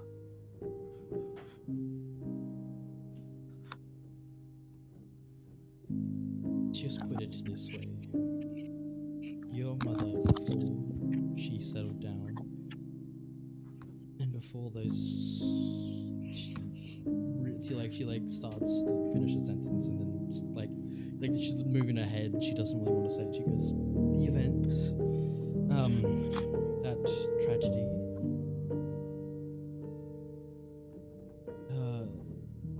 Guess the way to describe her was she was an untamable force. Someone who was so determined and so passionate about what she did. She inspired others." Well, she still got that. Not that I have seen her in quite a time, but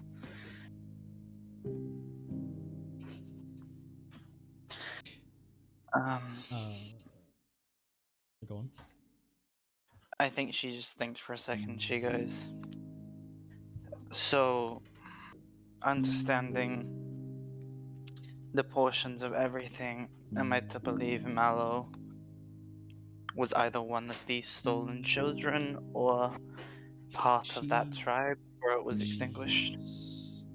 She was quite young when that tribe was attacked. She was a changeling. Her form comes innately from the changelings. That tribe, they took to taking on appearances from other people, other folk, to some of the adults, to make themselves appear more fitting to the children that they stole, so that the children didn't feel so unsafe, though circumstances. And, well, she grew up here in this grove with all the different kinds of fae that live here, all the different races, all these different people. And she, from observing them, began to get this idea of how she should look, and that's where she got her appearance from. And I didn't steer her in any direction. I let her have free reign. Wanted her to become who she thought she was. It's understandable, but the math isn't quite lining up, because to my knowledge that happened decades ago. She's like 4 years old. So how does that work? Time is different in the Feywilds.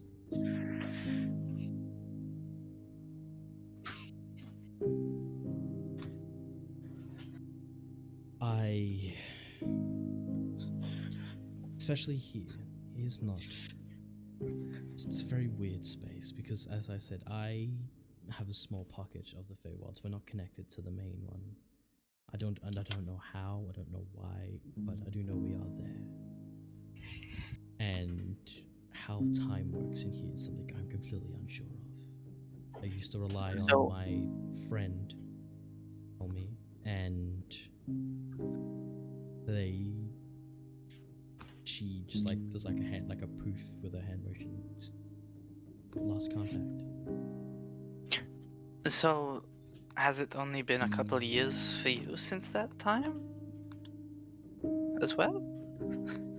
Well, in a way, yes, but I've been alive for a long time, so I lose track of time myself anyway. But for her, she's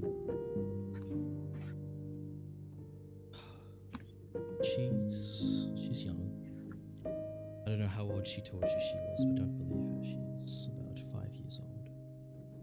I think she said 4 or 3. I wasn't closely watching. She's still working on her math skills. And The I've same. been trying to I've been trying to teach her how time works outside of this realm, so that if she ever were to go out, she can understand time. And I can only do so much without taking her out there, but I don't want to do that, because if I take her out there, then I abandon this place. But if you're traveling with her and she's with Arcana, and these people you say are good company, except for one, maybe 2. Well, good company is a stretch for all of them, but you trust a few of them. And if you're the daughter of your mother, I trust you. And I trust him to be a very good protector. is the child going to trust me? She will. Does she know the people that killed her family? Does she have memories of that? She isn't how she is. She shouldn't have memories of those events. She was far too young. But it seems as though that I need Arcana's help with this, because I'm not too sure. But she seems to have this ability to see into the past. I don't know Right, like how or how why or when it happens, what prompts it, but she saw those attacks as though she were an onlooker instead of someone a part of it. And she woke up crying one night, and when she looked at me and she just asked why, it broke me. Right. Well, if you insist the child go with Arcana, then I will not interfere. But make sure this person, whoever you send, is aware of the instability among the individuals that travel with them. I most certainly will. And make sure they pack a steak. She does like a stabbing silly gesture. I have a pretty They- solid feeling that this individual is a fan of vampires. Great. Who isn't? Actually, never mind, I know. She goes, I can assure you, they probably already have one. Perfect. Good to know.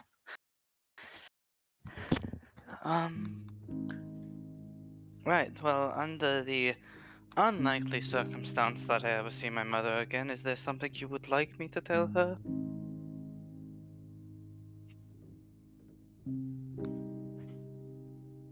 Tell her that I'm sorry.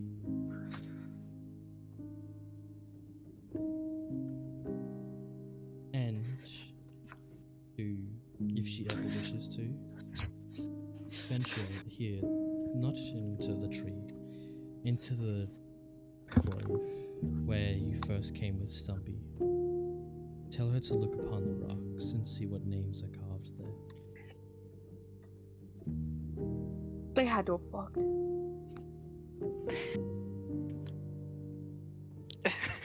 Literally what's going through Hevesia's head right now.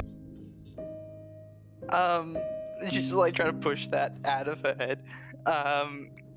She goes, I will pass on the message if it ever feels right, but she doesn't leave home. Not really any of us do. I understand. But again, if she ever wishes to, she can venture and she can see. She looks off as the sun seems to set down, and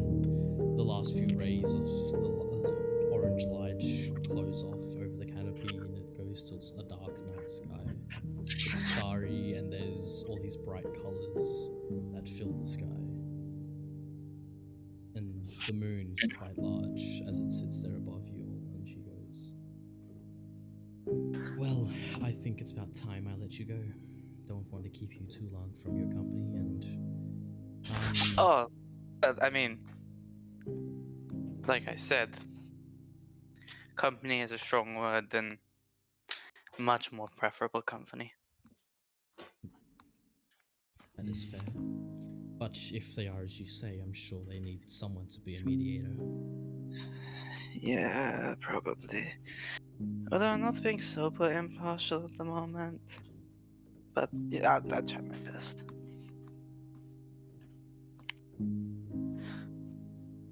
Well, Because he like looks down. Like I cannot get off. Like doesn't say it, but just does that look. Yeah, Like, and she I go, and don't then know what you she waves her hand, and you guys slowly descend back through the trees like you did going up, and that vine rests its place upon that branch again and wraps itself around. Down here, it seems it's well nighttime. There's not a lot of sunlight coming through, but there's little fireflies that seem to float around amongst the branches and the leaves, and small little glowing algae here and there that illuminate the place, and there's like little lanterns and stuff like that glowing from the inside of some of the small buildings that lie around up here. And it's not super well lit, but there's enough light here for you to be able to see your way back. And Ophelia just sits there on that vine and just waits for you to leave. She doesn't seem to say anything. She just looks off into the trees. I think Havesia just nods as she walks away. And will make her way back to the group. Yup. We will then pan back to the group.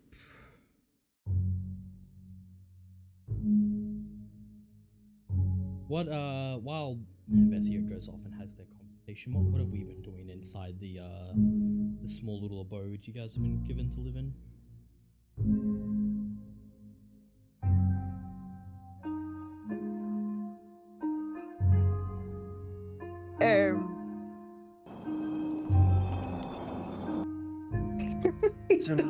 Good question. Book yet?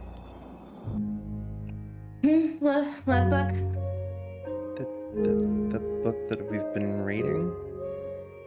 Oh, the second. I don't know. I'm kind of dozed off. How do you doze? Do you even like Metaphoric. Well, mentally dozed off. Yeah, fair enough. Here, let me see if I can recap a bit. Grim, can I recap? Yeah, you go ahead and don't make you roll anything. Yeah, I'll say just roll me like a flat intelligence. Could have gotten me to roll anything from my skills. Had to be just the flat roll, huh? Oh, it doesn't even matter. 21, let's go. Yeah, like, okay, like, I could have been to roll like a history, so I could have like, no, it's not that long ago, and like, I'm like, just roll a flat intelligence, just like to sum up a good rate, you know? Thank God. But yeah, okay. Yeah, Oh, with yeah, the 21, it's, you know, again, this book wasn't very long or anything like that. From the general gist, it seems to just generally be a book about, like, coming into psionic powers, the changes that can occur, certain possibilities of effects, such as, memory, like, you know, obtaining memories of other things that you maybe didn't even were a part of, or even were hearing voices that you don't normally do, hearing the internal monologue of others. Oh yeah. Okay. And there's some other things being like ways to stop that from happening with certain magical spells and effects. Certain magical items seem to counteract that. Carter looks at Arcana.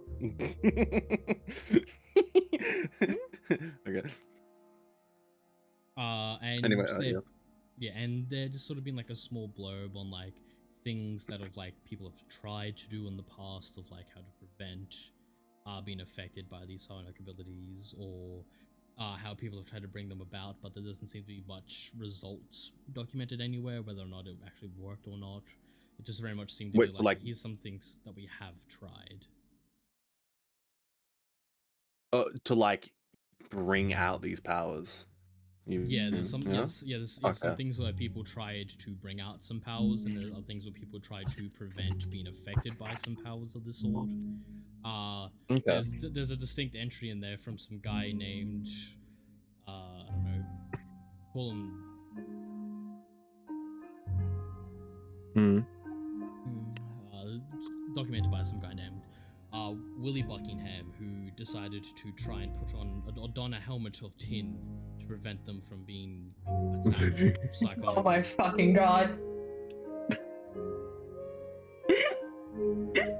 But yeah, no. Meek does obviously recap this as well to Nicola. So, Tin Hat seems kind of stupid.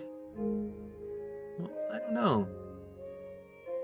It'd be interesting if a type of metal could maybe even reflect or, stop it. Might have to try it. But, hey, do you mind if I actually ask? Meek, like, looks around first and then, like, kind of, like, whispers over. What kind of, like, flavor of vampire are you? I'm assuming I would be psionic.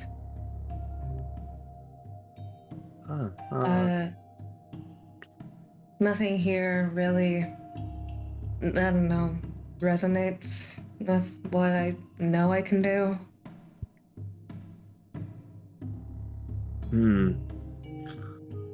Maybe. I mean, like, do you know how much influence you have on, like, the mind and such? Mm-mm. I know I can take memories, I can choose what to take, but the influence I have over people, that's just purely my magic. And these new contacts. She says while pointing to her eyes. Oh, yeah. Here's an idea. It might be impossible, but it'd be something cool. Maybe instead of taking, you could even possibly give. I know it sounds stupid, but, maybe it's just doing the reverse of taking. Don't think I'm up to that level yet. Replacing memories, also, yeah, I think it's a bit advanced. Meek is like very much like excited for like the experimentation and is like, can you like he's like rubbing his wings together, like looks like gleeful. So, when would you like to try doing it? Oh. Is this an experiment? Meek is like nodding his head, like furiously. Aw. I guess I never were free. Wait, pardon? Which is, I guess, whatever we're free. I like to imagine Arcana is like leaning against the doorframe. Take the entire thing out of contact. Arcana does a little clap like, ooh, mad scientist and their willing test subject. Cute. That's an act I'd love to see. Hey, I don't think that. Wait, Meek like looks at Nicola. do you think I'm a mad scientist?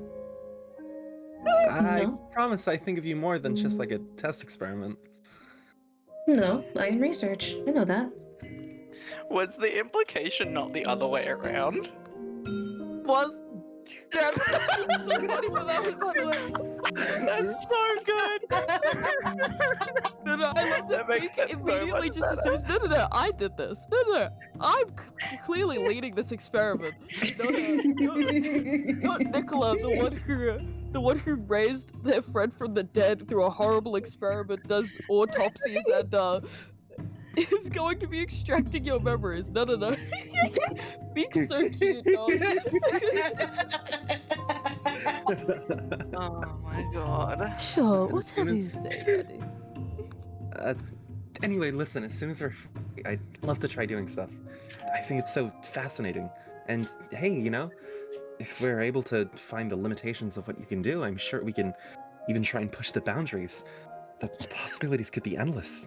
We could maybe even discover something new. Mika's like he's like, imagine like hands being like in between like his thighs and like moving himself like left and right of a swivel chair. That's like what he's doing pretty much. I love my little autistic moods. I really picture Hervesia like he's standing at the door hearing just that line out of context and just be like looking confused as fuck. Oh. Nicola will kind of pause for a little bit and just kind of smile like, thank you. Well, it helps to go through these things, whatever they are. Well, I'm sure that, we can make use of it, It's like cracking an egg. With it cracked, you might as well use the shell in order to fertilize, and you might as use the egg to eat. I mean, there are also other uses for the yolk. Exactly. Like Meek points like with his wing, like yes. It's been a while since I've talked to an academic, and she'll say this while slowly looking at Kane. Well, Who just shrugs. Would have some big ideas. Oh, no, Kane, I mean, was kind of an academic. Thank you. A little experiment for you to try, Nicola. Why don't you do sleep now? Go unconscious? Anything like that? I don't think I can just sleep at will. I wonder. Grim. Wait, no, I was gonna say. I was gonna say, can Meek like attempt to recall any information on whether or not vampires can just like click asleep? Wait. Breaks vase overhead.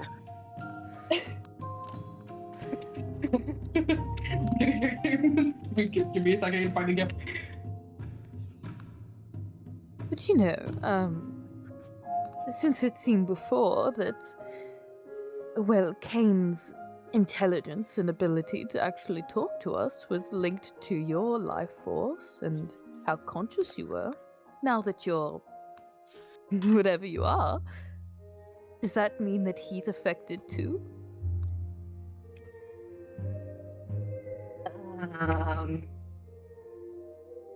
Apologies, can you repeat that? Because I was too busy giggling to myself over the kid. Sorry, watching the game. Well, you know how, Kane would really pop out of his shell when you went to sleep. Since you've changed, you two were linked before. Wouldn't you be linked now? Maybe he's changed too. Something different. Yep. Chat, I can't know that Meek is going to continue talking about these experiments. Smiley face. He's so ready whenever you are, Nicola. I promise. All right, I'll be back.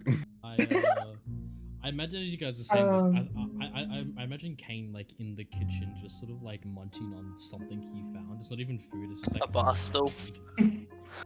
He's just munching on like a piece of coal or something. Ceramic. And like Several of the plates are gone. Yeah, when Kane's in like the kitchen part, he takes up like a good space, like the little kitchen dining area, like the kitchen part of the dining area, like kitchen spot. He stays like a good spot of like where the kitchen is. He's like a little bit of space that maybe I don't know, maybe Ricky could fit into the kitchen with him, but it's quite a tight fit as he's just sitting over there.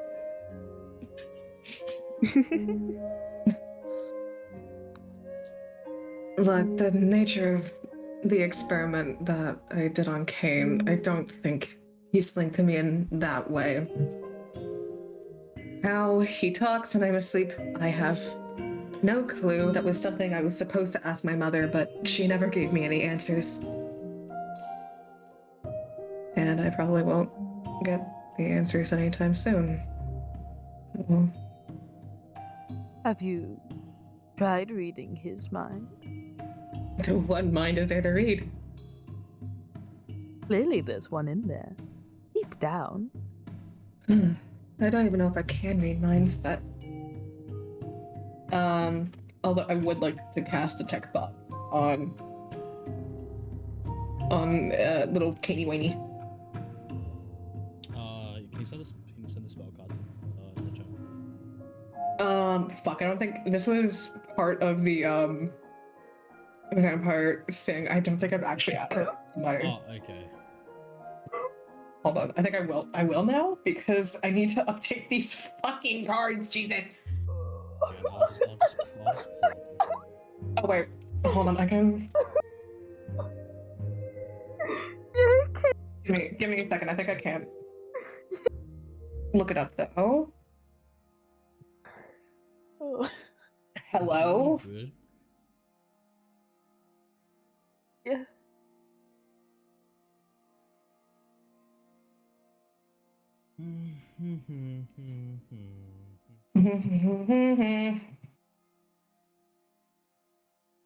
Usually learns have the creature was understood. Okay. Yeah, when you Where did that go?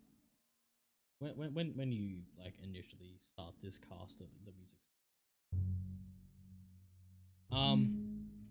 When you initially start this cast, it sort of just seems to be very there's not a lot of thought going on right now at a surface level. It's sort of just you hear him verbally probably going like crunch, crunch, crunch, this tastes funny, crunch, and then continuing like looking out the window. He's probably like looking out the window, just sort of sitting there, just doing nothing really. Real.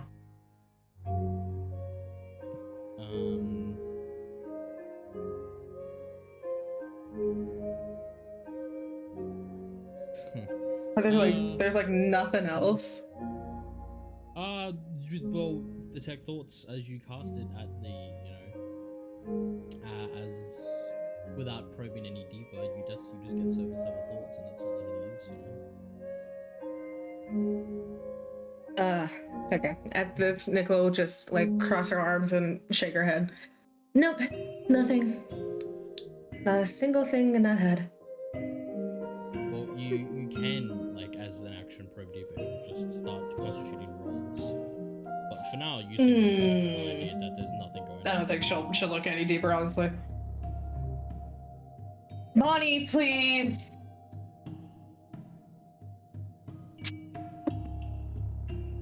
Oh my god. Oh, and Nicola, just one little thing I forgot to mention. If Mallow tries to enter your mind, or if you try to enter hers, don't. Okay? Okay. What use would I have to enter the mind of a child? Hunger makes us do crazy things.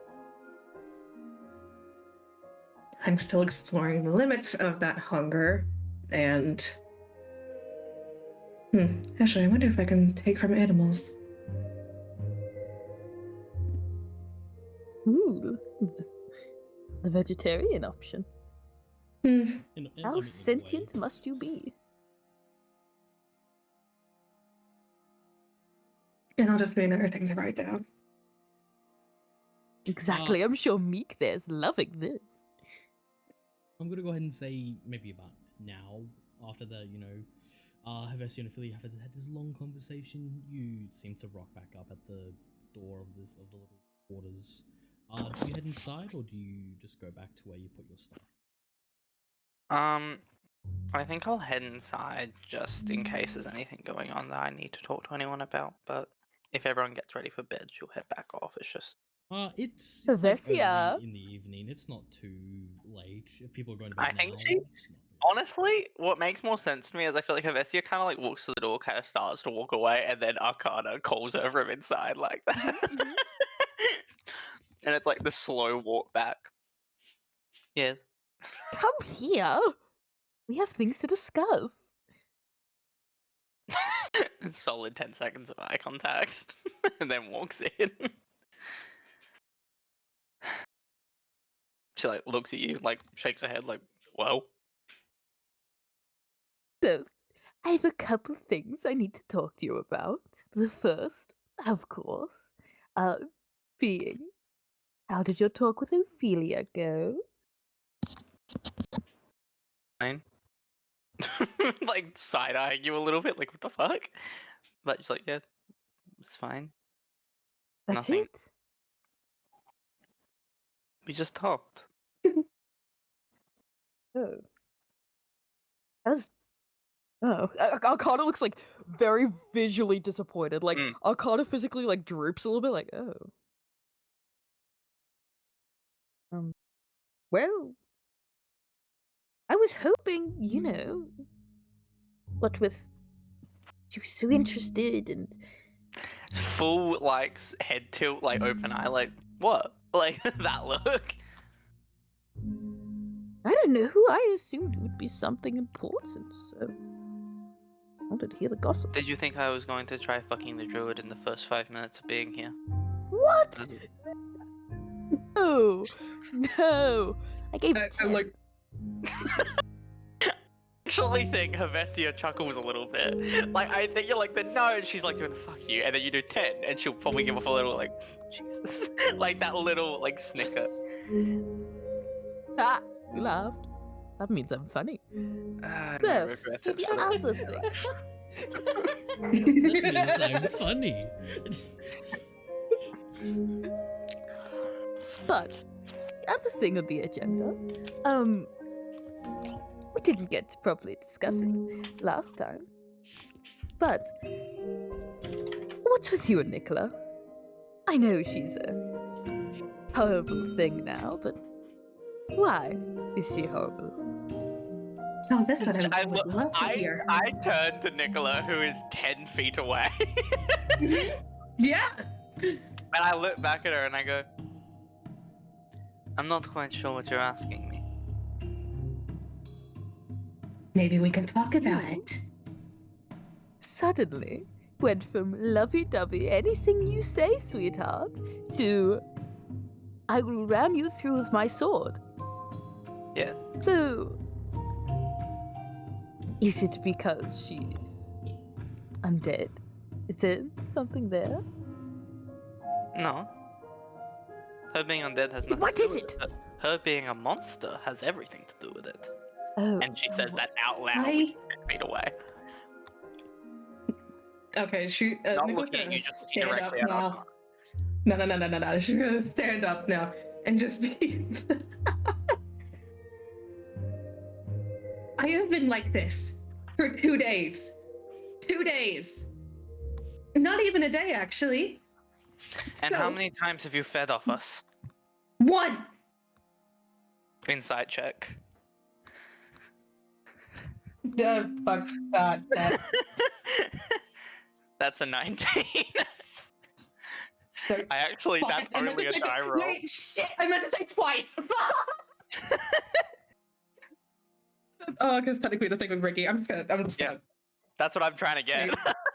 I'm just gonna say she's telling the truth because What? But you did Huh? say once. You did Yeah, say no. once. You're technically lying. I did say what. Yeah, no.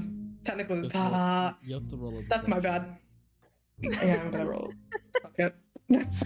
I think that probably was her honestly being like frustrated and forgetting about the second time because it was that. Yeah. It's just. And then probably immediately remembering like you just did.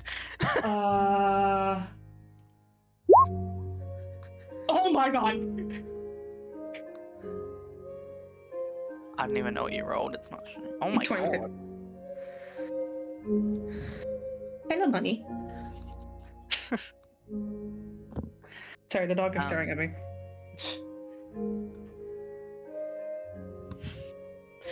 She looks at you. Now, DM, Hmm. how familiar are we with Ricky's lack of like every time we've had a brief conversation with Ricky since Ricky's had his mind wipe, it's been kind of he's been a little clueless, right? Like, has it been clear he's missing something or not? Okay, so mechanically, I think in the conversation you guys had, you guys wouldn't have picked up on that because Ricky still remembers your conversation with him. Yeah. He's only forgetting a certain part, and that being the part where you mentioned that Nicola is. Hang on. Let me. Hey, Graham? Yeah. Yeah. Does Arcana know?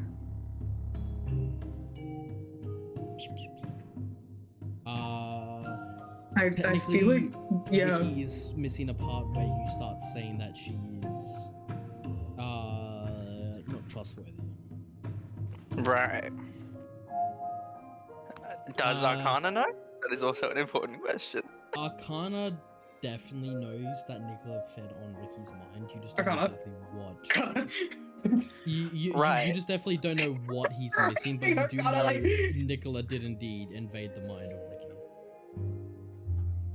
Because like there wasn't like a surface level like you can tell that it's disappearing the store, but you definitely know that Nicola was in his mind at some point during the morning, or during the morning.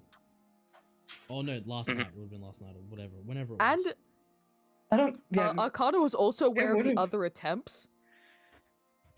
Oh yeah, Hevesia would like because didn't Nicola try and get in Hevesia's head again, and the ring blocked it? Yeah, so I would also be aware that you tried to read me twice. Fuck, this is true. So you yell one. Arcana probably very heavily side eyes you, and Hevesia just looks at you and goes, "Oh, so you mean successful attempts?"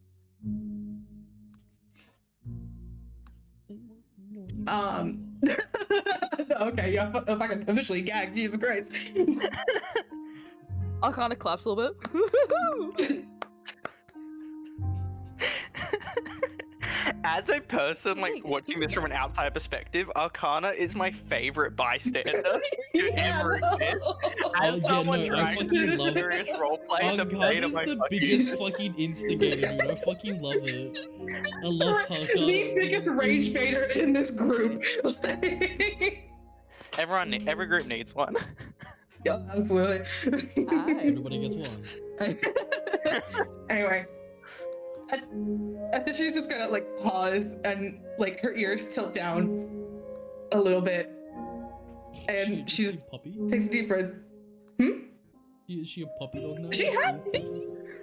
Okay, I like using like elf ears as like a indicator of emotion. Thank you very much. Leave me alone. Puppy dog. Stop.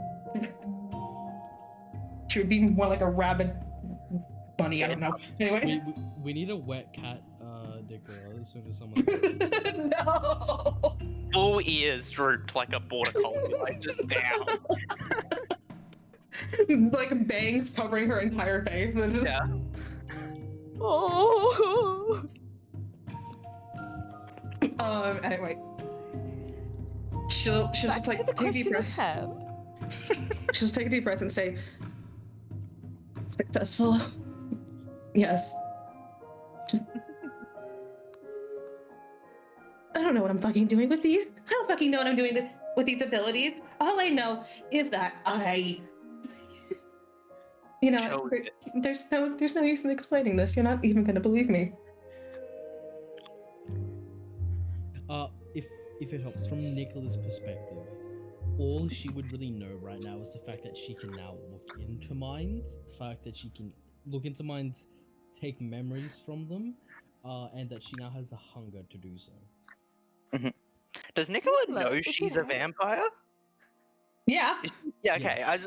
You didn't say that. I was like, does she not know what she is? Is that part of it? No, Because yeah, no, She just doesn't know like the extent of her abilities. She just doesn't know the full power of the abilities. Well, This because is certain events like went a through. this is like a newborn bird trying to learn how to fly. Can I help No. you, dog? Nicola, if it helps, you put on the outfit. You may as well wear it with style. I don't need advice from you right now. Respectfully. And respectfully, I want to know what's going on here. And I disrespectfully, would I love want to to find know out too. anyway. What part of this is confusing? She like basically yells at both of you. You willingly turned yourself into a fucking monster. You fed off us in the first 5 minutes. You didn't listen to me when I told you you had a choice beforehand. I just turned off my You spells. willingly put everyone here in danger. Willingly! Willingly! Yes, willingly. Do you understand the kind of pressure I was in that room? All I know is I was dragged into a fucking basement. My family and strangers surrounding me. There was a coffin. And I didn't have the chance to say no. Can I inside check that? Go ahead. Because I'm pretty confident that's a lie on my own part. 17? Because we were listening to that roleplay. I wish to remember. I would say it's true. I mean, she fucking was pressured. Would you say so, Greg? 100%, but you had a choice still. That's the argument. Hevestia is not trying to read if you weren't pressured. She's going to read if you really didn't think you had a choice. That's what she's trying to read. It Or if is. you're using your behavior now because you made one. It is partially an excuse, but mostly pressure. Mhm. Very extreme pressure. The 8% excuse, 92% pressure. I could argue. I could argue that definitely pressure, but I think there's a little bit less on. I think the numbers could be changed a bit because Yeah. before you did the thing, your grandmother didn't look at you and ask you, "Are you sure you want to do this?" And Hevestia tried to drag you away and you told her no. Like, you had opportunities to leave and you still chose to follow through. She was also actively being dragged by the circle. Mhm. Okay, so thank you, Mika. I think Hevestia looks at you as you go that whole rant, takes a few steps closer. Everyone feels pressure, but it's what you decide to do in those moments that define you. And you chose to define yourself this way. And what were you doing during that?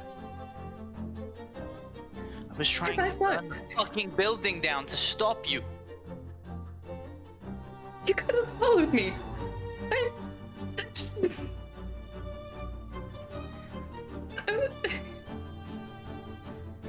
And They at this were point, trying she's to just create gonna. an explosion. Everyone here was trying to help you except for you. What? I didn't know that. I didn't fucking know that. All I know is that I was being dragged away from people that I think I'm supposed to trust. I don't know. I've been sheltered all my life. I was shoved into this. I asked for this.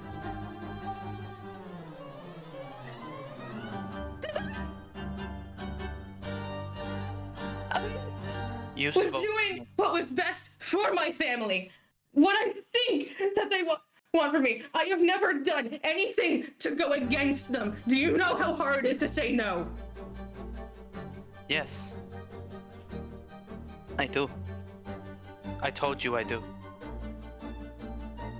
But the thing is, my choice doesn't endanger thousands. I didn't My choice know it doesn't would endanger lead. everybody. You didn't know turning yourself into a vampire would endanger anyone. Creatures that feed off the life force of people. I didn't know it would endanger all of you. I don't care about anyone else. You guys are my friends. You know, no, I can't even call you that. You're right. You can't. And I'm gonna walk out of the building. And she's gonna go to her bed. No! Uncle! I punch Arcana in the face. Nico's gonna pull out a shotgun.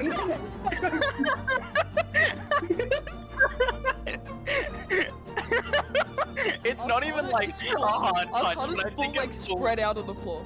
Yeah, I made 100% thought it was you, but it wasn't even a hard swing for the best. It was just like the warp bus just fucking right here and it keeps going.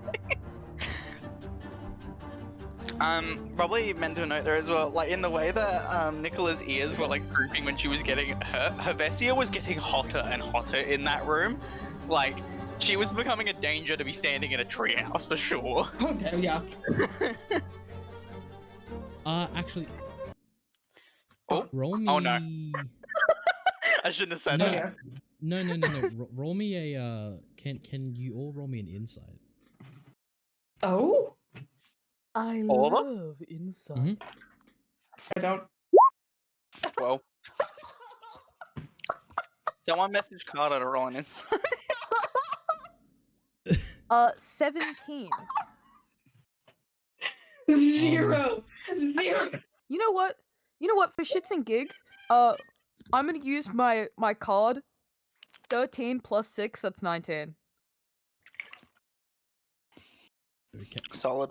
Well, What insight? I'm going to allow you to not do that because a 17 will pass. But if you still want to do that, you can do it if you wish. But Yeah, let me aesthetically, I'll do just- that anyway. Okay. Just let me know if this happens before or after Arcana gets decked. What is Arcana being swung on? 100%. Yeah. Just a Arcana pop- gets just a- like just a fucking drive-by. decked, instantly hits Yeah. the ground. Well, this would Does be this happen happening- after? No, this would have happened during that whole argument. Beautiful. Sorry, Kind of makes sense. Hervesia and Nicola did not roll well then. What insight? Sorry, I'm trying to find music for after a crash out real quick. This is not what I was expecting, but I'm not against it.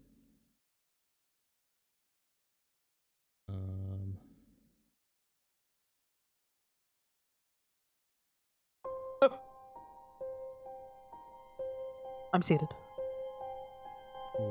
I'm We'll sad. roll with resting grounds. We'll roll with resting grounds for a bit.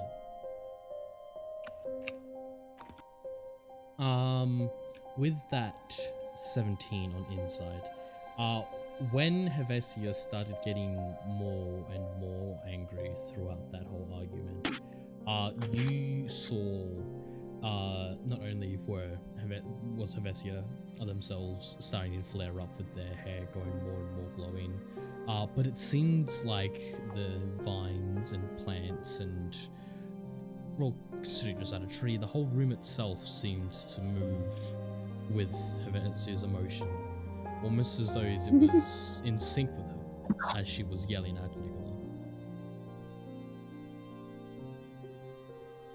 We did fuck.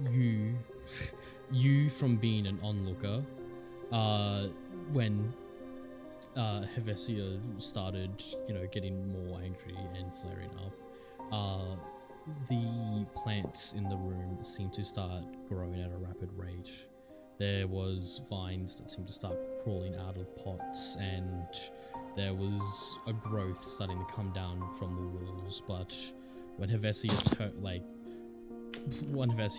seemed to simmer down somewhat, they seemed to retract as they seemed to take quite a bit of anger out on you, as the next thing you know is Hevesia swinging on you. Again, all of this, I'd like to imagine all of this, like, Arcana's the only one noticing all of it, so the argument, everything in tandem, the flaring emotions, the dramatic nature of everything, Arcana is watching it all from the sidelines, the only one to notice, so his claps and bravos even more fantastic. More as he gets logical. fucking rocked! As he gets rocked! And in Are you Arcana's just sleeve, gonna- definitely a card burns. Yeah. I'm back.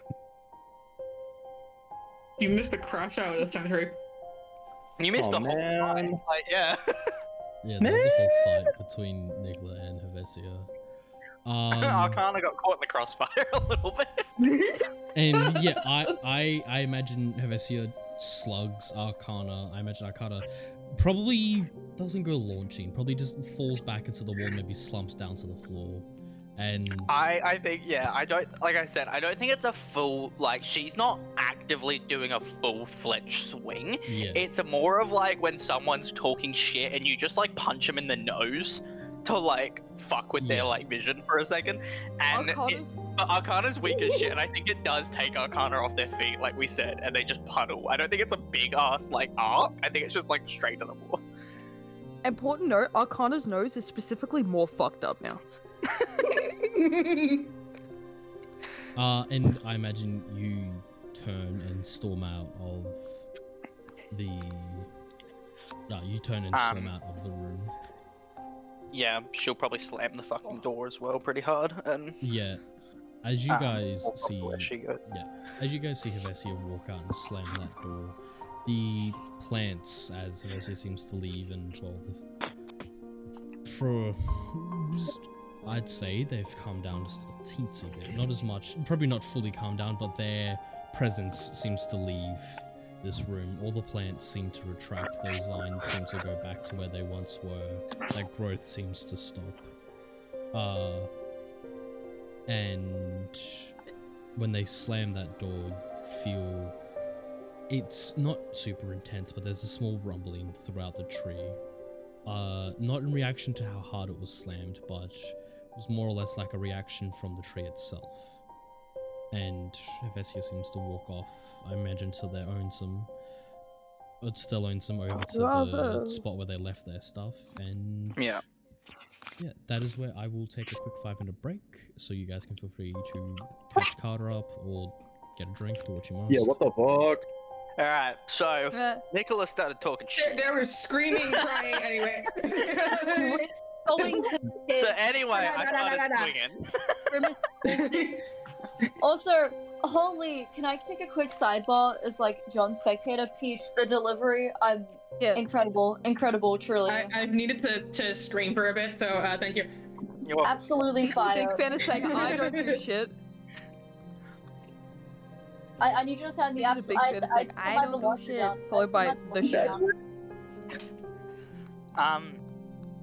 Wait, so we actually probably should give Carter a recap of exactly what happened, because I don't remember. They were right in the room, so... I was gonna say, my live commentary kind of sucked. I was just saying, like... Yeah, Tamika messaged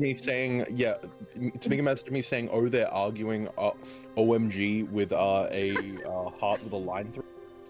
Yeah, that pretty much covers it, actually. And then Peach's delivery is fire. They rolled something. Oh my god. Listen, please be nice. I have music on, and I'm also playing Bellage for him. Yeah. Basically, what happened was, Arcana calls over Hevesia, being like, "Oh, we have some stuff to talk about. I have got to talk to you." That's the tea. Asked if Hevesia and Ophelia fucked. Just like super funny, casual. Arcana actually got a laugh out of Hevesia, so A very small laugh. A very small laugh. Followed by Arcana asking what Hevesia's deal with Nicholas specifically was, whether it was about her being undead or psychic, or Nicola was also very interested to hear this. And how'd that go, chat?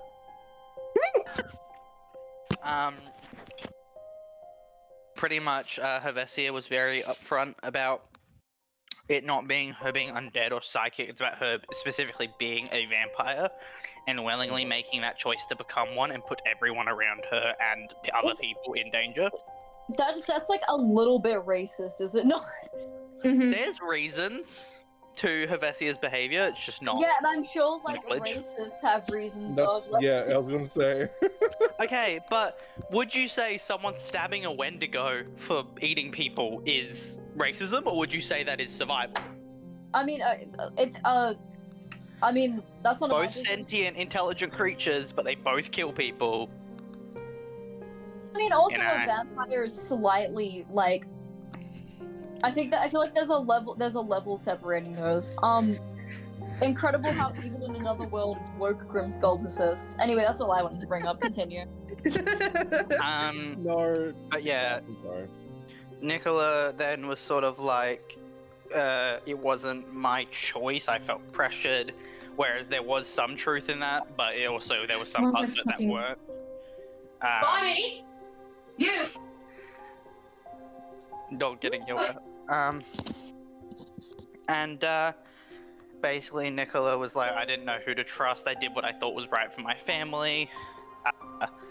And basically it was at the end sort of like breaking down and being like, if I knew I could have counted on my friends pretty much, and then couldn't really get through the word friends and said, can't call us that. And then Hevesi was like, yeah, you can't call us that, and then left. Dog gonna be the fucking death of me. Another important note is Arcana was the only one to see it happen, but the nature around Hevesia started shifting and reacting to them as they got more and more angry, as things seemed to bend to their will a little bit. Arcana was the only one to notice this, along with them just generally marveling at the way this conversation has escalated and how fun it was. Arcana decides, clap, give his hurrahs, call for an encore, the usual Arcana stuff. Hevesia fucking decks the shit out of Arcana. I think we can agree, deserved. Yeah. Actually, if Arcana you want, started and the whole combo. I did say this, Carter, as well, but I don't think anyone messaged. I did say you probably should have also rolled an insight check to see if you picked up on that plant thing, and we roughly know the DC if you want to roll it, because then we can tell you if you did notice it. Yeah. A 17 pass. A 17 did pass. Well, how about a dirty 20? Yeah, so you would have seen the plant shit as well Awesome. happening. Okay, so a druid. Awesome. I'm back. I agree. Welcome back. I'm To be Grim, fair, I was how back is for a little it? while. I was just eating. While you guys were How is fair the enough. is? Real. Yeah, Grim, you do eat. Hell yeah. Good shit, man. It's so true. Strut that shit. No, the beam is taking me away. Fuck. Grim killed Grim. That's crazy. Grim on Grim Grimes. Whoa. G for G? Grip for grip. No takers? Wait, that's kind of awesome. Sorry, I had to unlock my phone. That's awesome. Thank you. Oh, was it one of you that came up with Grimp? I have to ask. It was... Oh, fuck. It's either Miko or Chaos. Whoever came up with... Whoever came up with Grim, thank you so much. It gave me the best laugh of my life last week when Grim told us. When Grim told me, I was like, "This is so awesome! I'm glad our Wait, outfits, what? What happened? Grimp. What happened? I don't know. Wait, what happened to Grimp? Grimp Did has it gone. transmigrate? Grimp has gone. Clock strikes 12. As a note, Cass as well, I don't know if anyone mentioned it to you in our other session, I repeatedly kept mentioning the Elvis Presley sandwich. The fool's gold sandwich, yes! Yes! I was actually trying shouting to it figure out out a way to mention it repeatedly. today. Grim, by the way, Hevesia told me that probably should have rolled an insight and receive a a dirty, filthy, stinky 20. Look, with a 20, it's like a little bit higher than a 17. You very much, you very much would have seen those things happen, and you would, with a dirty 20, would have clocked instantly that it seems as though that in nature and the environment and everything, it seems to be bending to Hevesia's will, whether they realize it or not. Awesome. Sorry, I was taking my Ventolin because I'm asthma. Hell yeah. I was taking my Ventolin because I Take my can't breath breathe. away. Oh yeah. You should probably learn to breathe, it's a kind of important skill. Well, no shit, Sherlock. That's why I got the fucking help.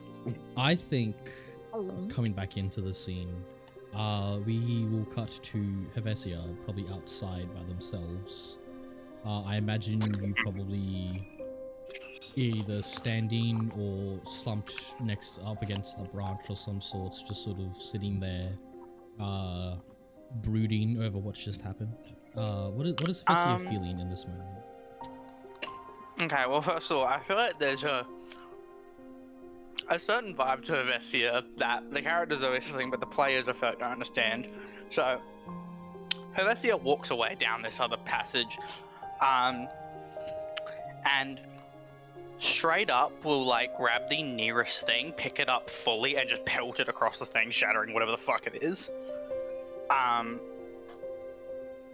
And sort of just go on a little bit of a fucking breakdown. Not like a full, but just definitely smash something, and then probably punch a wall very fucking hard. And then, honestly, I'm gonna roll her a save. Okay. Roll a wisdom save. That's actually good. I think she sort of like slumps down to her knees near where her pack is. And from an outside perspective, you could probably see that there's like almost an aspect of tears, but she quickly catches herself, and then just starts to breathe again, and then tries to regain her composure. And is there like a fire pit or anything in this area? In that little small area, there does appear to be not necessarily a fire pit, but there's a small, like you could probably use it as like a small little grill of sorts, or just like a small open lantern thing that might be carried around or used as a little grill, like if you know those little, like, you know what I mean, like those little Japanese grills where it's like a little stone thing and you can sit there and it's got like a handle and you can fan it. I think she'll walk over to that, then sit down next to it and just cause flames to twist off of her arm and ignite it, and just sit near that and look into the fire. She's, as for emotions, she's angry. She's really angry, and disappointed, but also grieving a little bit in that moment to herself. And she feels probably guilty as well, a little bit. Yeah, as Helvetia sits there and stares into this fire, I imagine, without even knowing it, maybe not completely crying, but a few tears like roll down your cheek. And you sit there and you just look into this fire as you run past the events that just occurred, events that have occurred previously before that, connections, people, old friends, people who you used to venture with, who you might have argued with before, and you just think about all these things. And then maybe you're not too sure how much time has passed. You just feel a small little, it's cold, but there's a small little hand that's just placed on your shoulder. And then you feel, it's quite a heavy hand. And then you just feel someone sit down next to you. Doesn't say a word.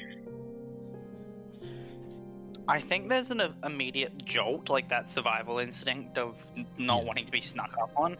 And then as soon as they realize the hand isn't aggressive, they slowly will just turn to look. They won't pull a weapon or anything. Yeah.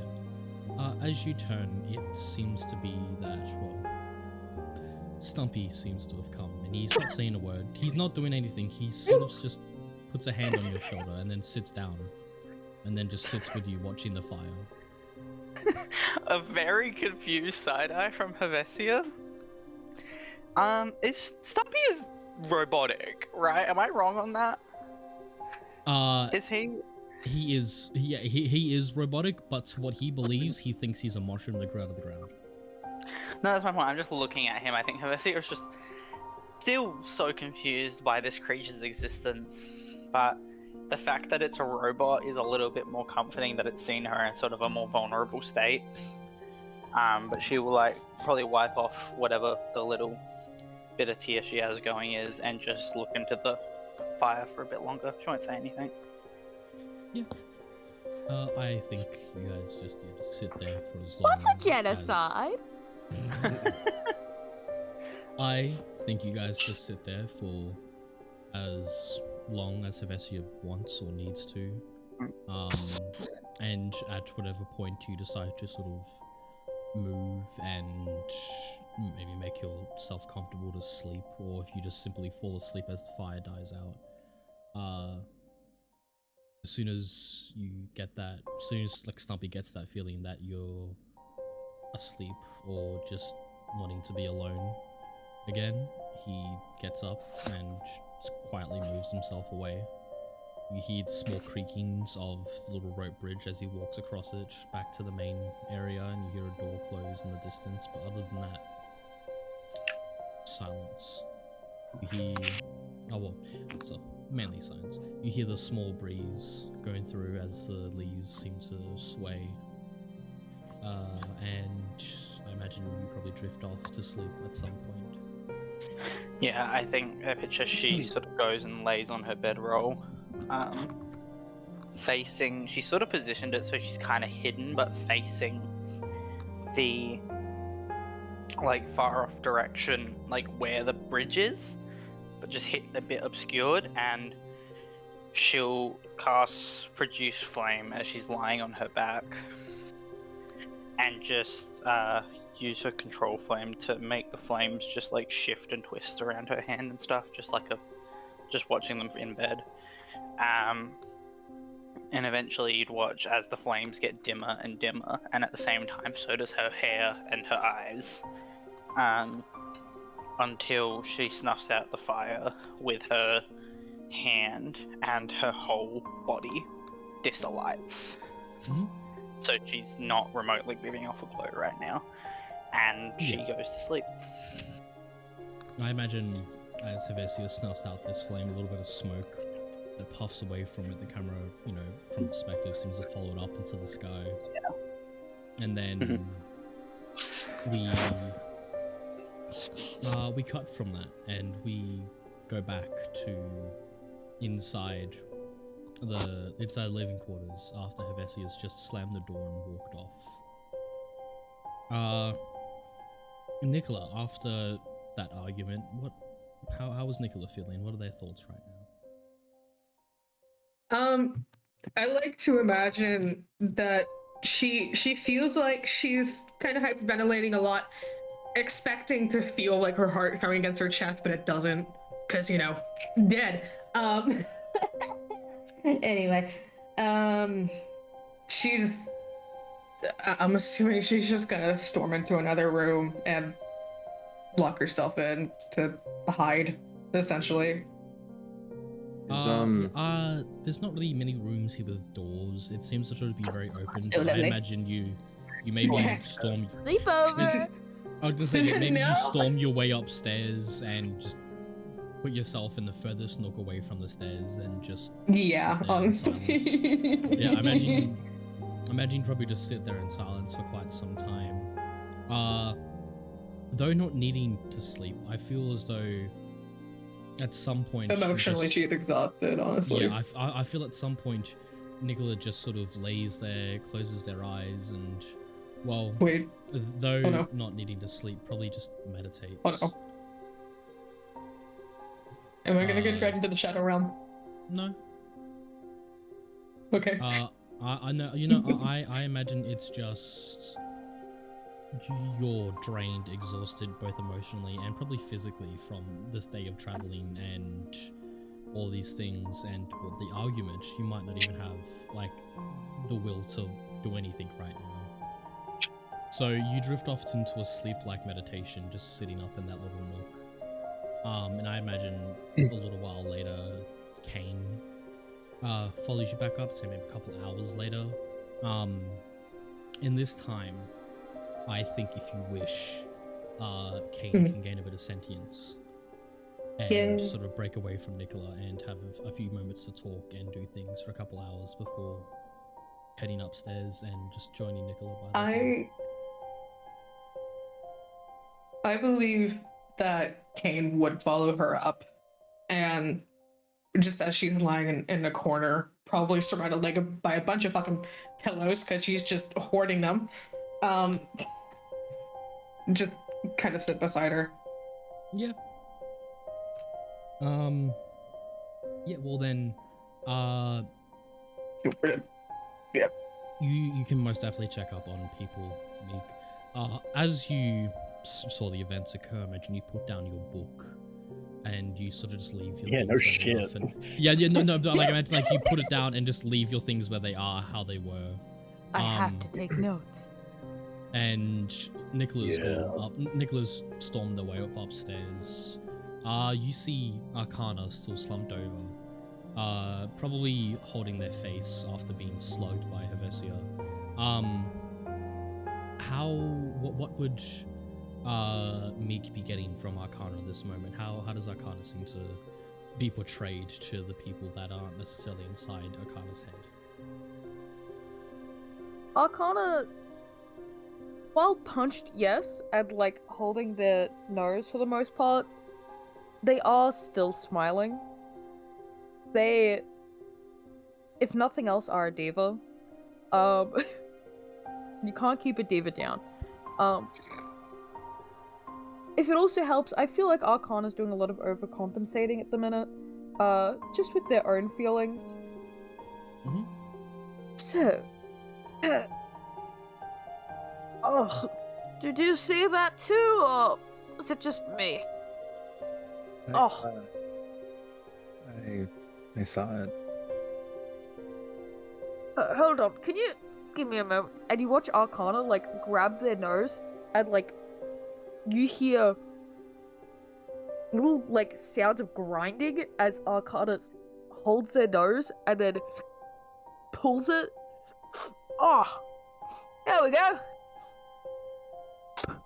Oh, good. Okay. Meek, do some form of roll to potentially tell how much what Arcana is doing right now to still be a performance. That's the worst thing you've ever asked. Yeah, go ahead. I'd say, yeah, you can roll an insight. Insight, wonderful. 21. Is Arcana trying to hide anything at all? Or is still trying to put up a facade? I mean, yeah, I'll roll a little. I'll Deception. allow a performance or a deception. Up to you. Oh. Because, well, in my mind, it makes sense because you are playing a very real one. You are playing a role in this moment. Yikes. Are fucking with me? It's very clear to me, having observed Arcana for this long, you can tell, you've seen Arcana when they're emotional, you've seen Arcana when they're being a little bit closer to real. They're desperately trying to cover some emotions up. Awesome. Alright. Is Arcana still, like, on the ground, or, like, have they, like, picked themselves up? They are still sitting against the ground. They've been trying to fix their airways.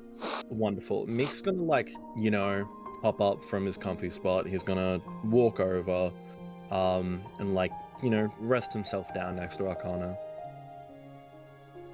You don't have to pretend.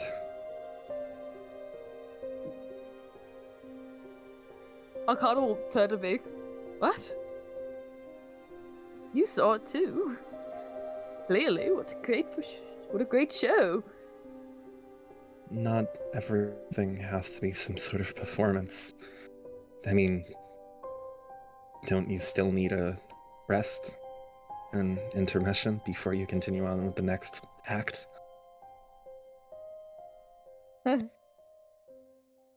Yes. Intermission. And Arcana's face will drop a little bit.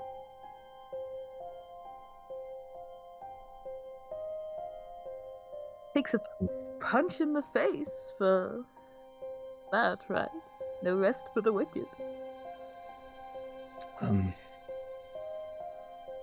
Listen, I keep feeling like the people here, we keep falling apart in some form of way. I mean, we all have our problems, it's pretty obvious about that. However,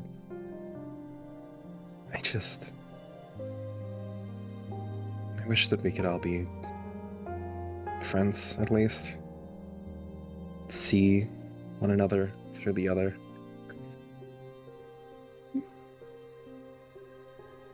I mean, if not friends. Well, is this not what friends are? I wouldn't really know. Good. Glad to hear we both have low expectations. Well, I mean, I thought the whole, performance thing was supposed to be of high expectations, so a bit contradictory there, don't you think? What isn't? Each card has a front and a back. But and Arcana will stretch out a little bit on the floor. You know. That's a good metaphor. Think of that one on the spot. All my best material does come to me on the spot, in the moment. What do you want? You're being very buttery. I just want to make sure that everyone's okay. I'm quite sick of seeing everyone fight like this. You know? First it's you and Hervesia, now it's Hervesia and Nicola, and now I just don't know anymore.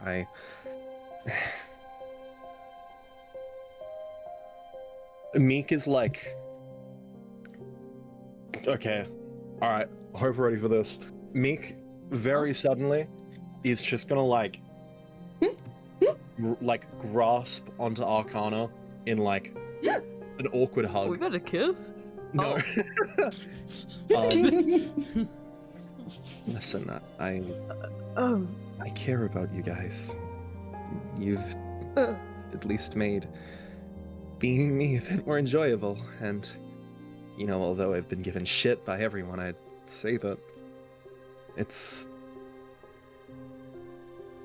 so good to have people to talk to like this. Arcana is squirming a little bit under, Meek's hug. When Meek notices the squirm, he'll relent.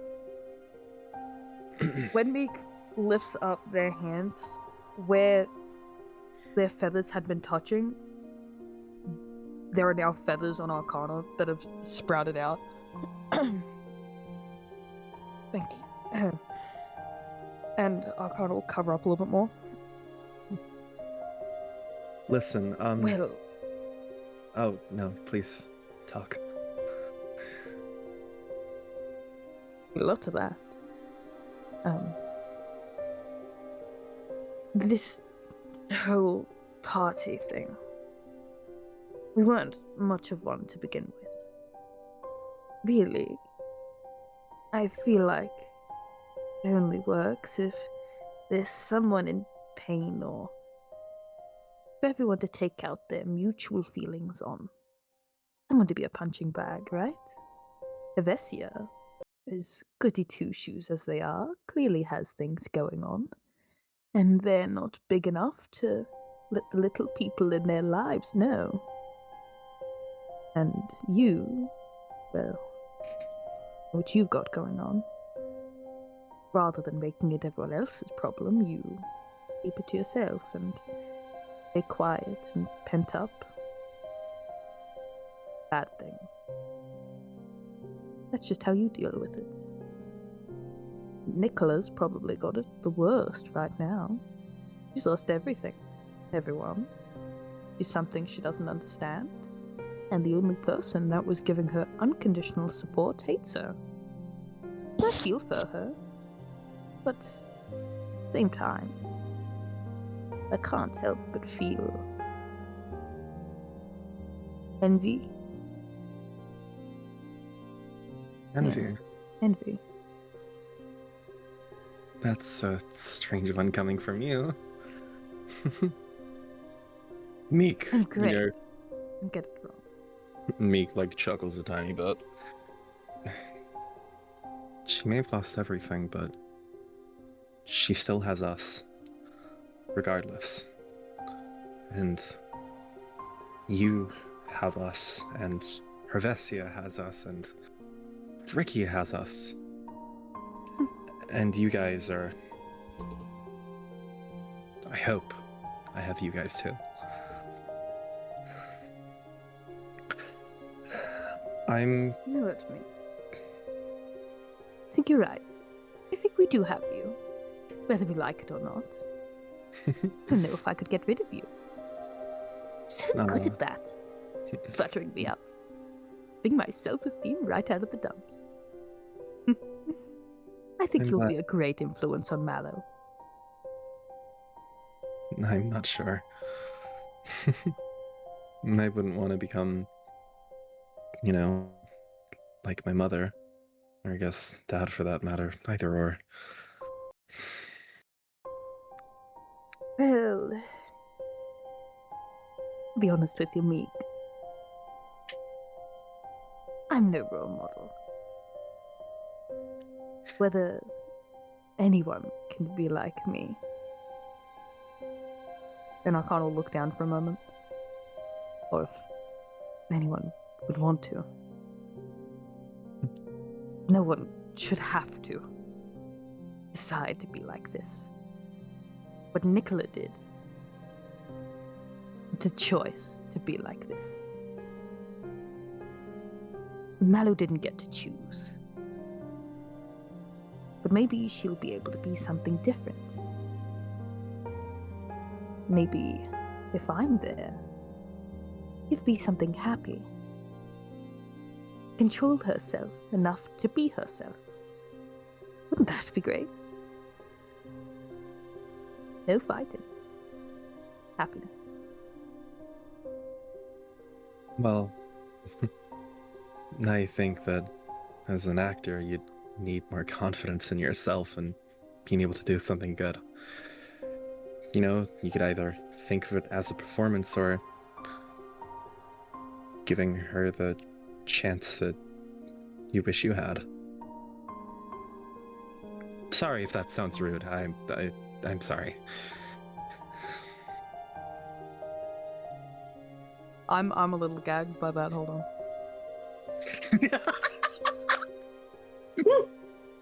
Just give me a second.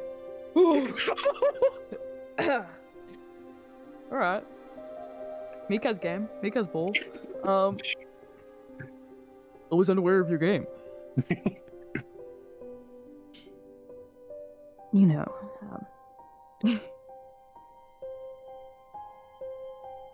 I'm ever changing, fluid in all things, whether that's confident one day and whatever this is the next. But if I put on that happy face, maybe Mallow will have a good time. Maybe she'll have some fun. And at the end of the day, I'm not responsible for what happens, am I? No.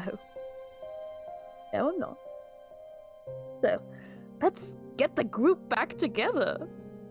Time for a sleepover, isn't it, Meek? Yes, it is. But I would like to bring up, I'm sure somewhere in that fluid heart of yours, seeing someone be happy because of you would at least make you feel happy as well, no? You know, you did that. You helped them.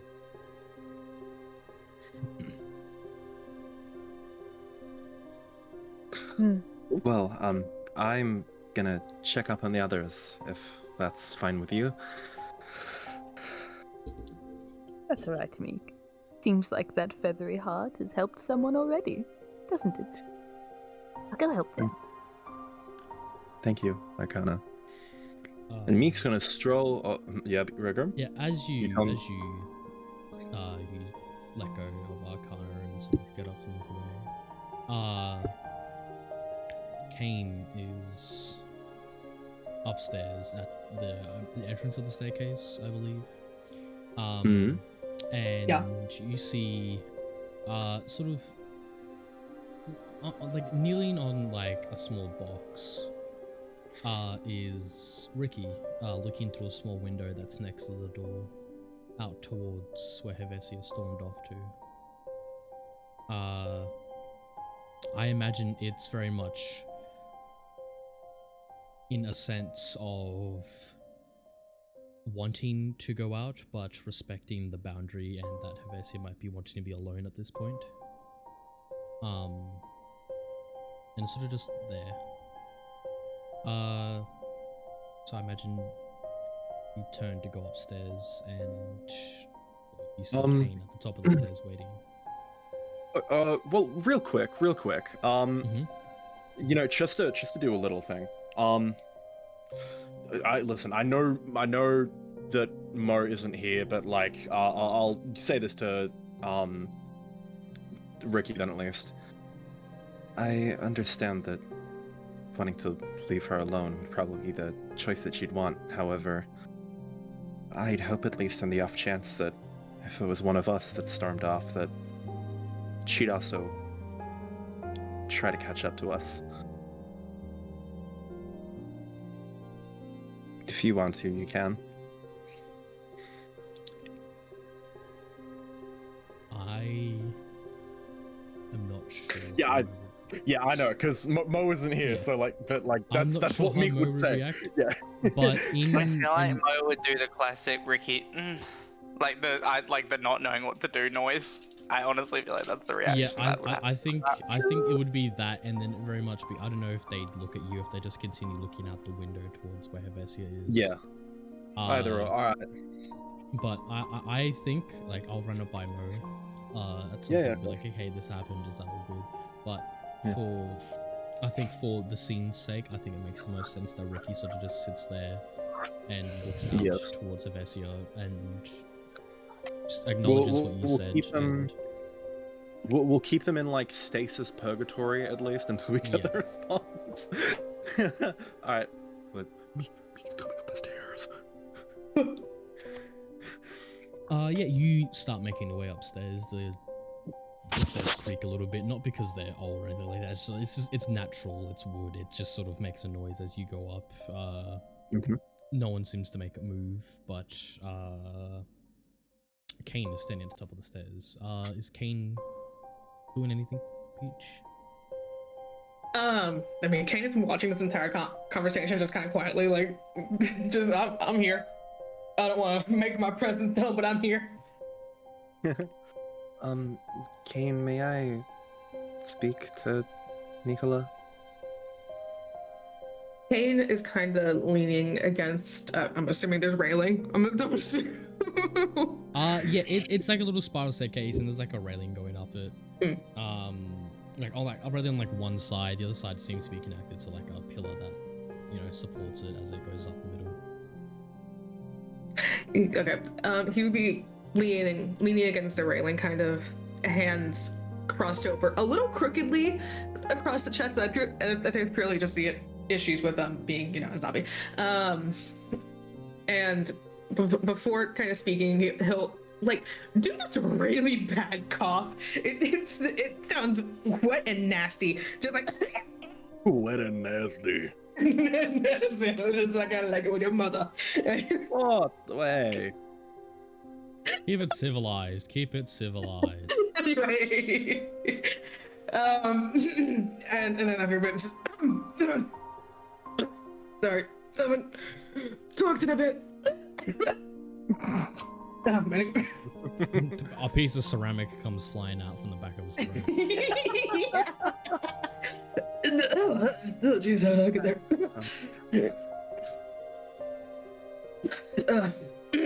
She's God,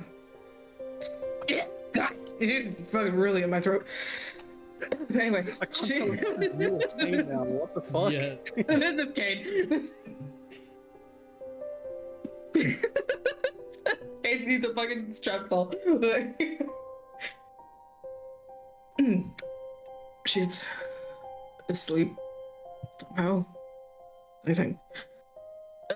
Full what is it? 32 hours of being awake, quote unquote.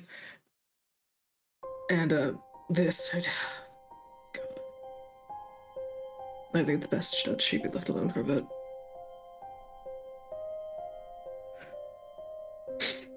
All right, but I'm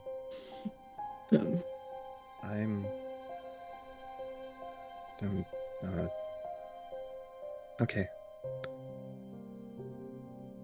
Sorry, but can I say something before you go? Sure. What's up? Not to like, dig too far into her past, but back in school, she didn't really have any friends. It was mostly just me, honestly. She liked that, but nobody really. They were a little intimidated, I think, by her personality at the time. It's a lot different now, to say that. But I will tell you now, I think she appreciates you just being there, honestly. I've never seen her this chatty since since I got a bullet in my mouth.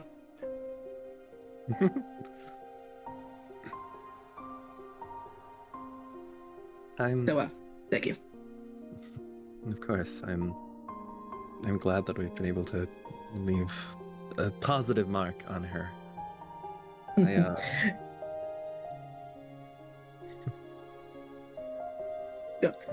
So many stories back for academic days, and I don't think she'll let me talk about them. I think she'll actually rise from the grave if I start to talk about what she was like during school. And I'll leave you to it.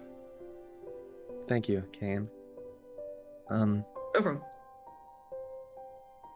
You know, let her keep it in mind. If she gets hungry, I'm here.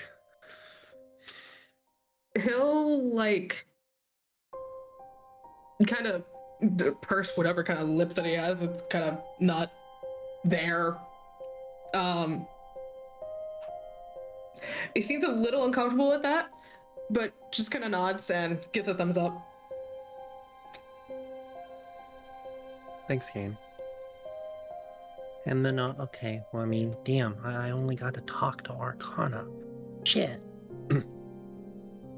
Oh, man. Yeah, that's exactly what Shit, alright, I guess I gotta just aura farm now, and yeah,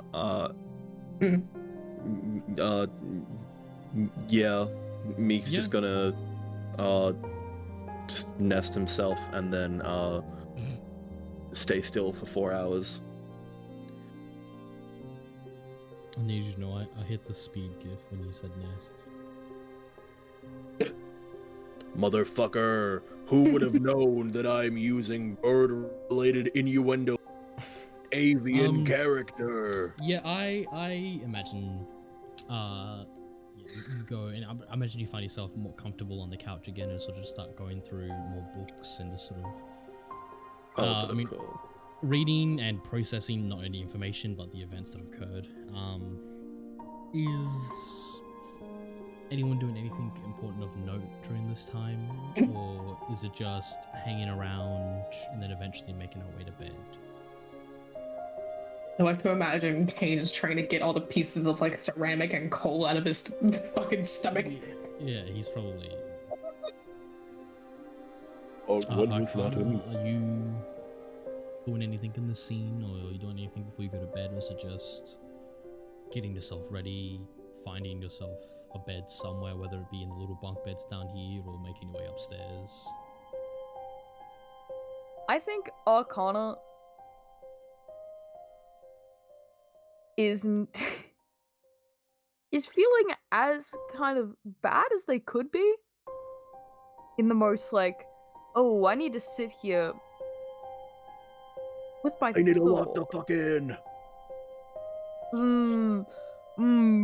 I am listening to my thoughts after 9 p.m. Ooh.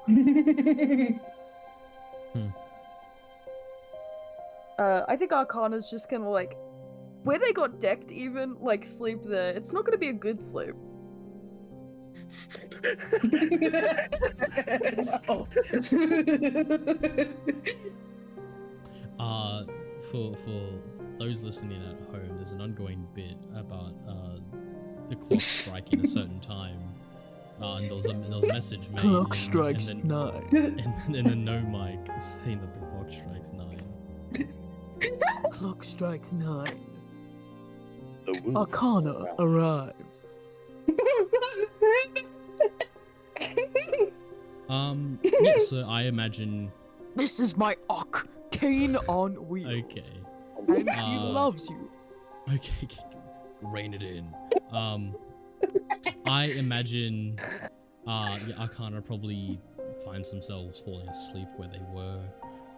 Does Meek at some point every time make their way to a bed, or do they sort of just at some point just fall asleep on the couch? It's quite a comfortable couch, but it's just, does Meek ever decide to go to a bed, or do they? Listen, Meek is okay with taking the couch. Like, there's plenty of beds. It's sort of just like, are you just leaving Nicola upstairs to themselves for like some space? Are you? I mean, like, taking the bunk beds. There is bunk beds down here in like a small room. Man, I tried going up there, but Kane stopped me. I don't know. How about Meek Game guarding the it's stairs, like. What? What? What did you say, Grum? Oh, I said it's entirely up to you. Whatever makes sense for you. I was just trying to see where Meek's head was at. Yeah. Like, Meek will, like, rest in bed all snug and comfy for, like, 4 hours, and then he can wake up, and then, I don't know, he can check with Kane again.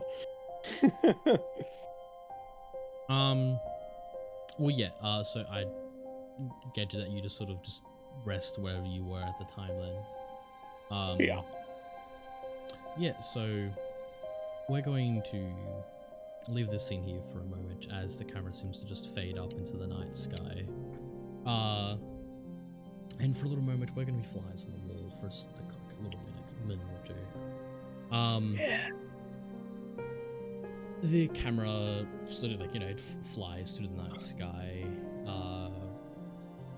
and flows down into the streets of a town, going side by side, avoiding the footsteps of drunks coming out of taverns and, the ongoings of horses and guards on patrol, and comes up to a gate that's been opened, and a very familiar figure is walking into a house, quite a tall manor.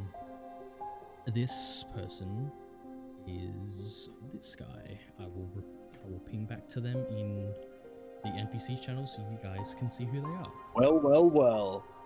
Oh, don't care. Fuck you. You could have said the sexy guy, and I would have known. You could have said the most crackable guy. You could have said the cracker with the most flavoring. I would have known. Okay. Man. Yeah, we Anyway. cut back to this. This scene as this person's walking down this little garden little area here. And he opens the door, and this house seems empty for the most part. This manor seems like there's almost no one home. There's lights are lit, but there's no sign that someone was there to light them. He just walks through this manor. He seems to know where he's going.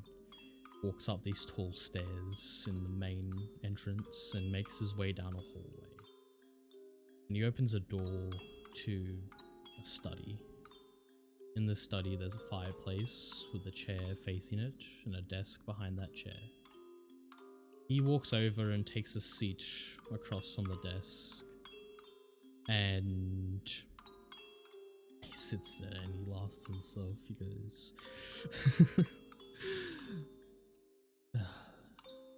tried to kill me. Well, that failed, didn't it? We need to talk about a familiar friend of ours.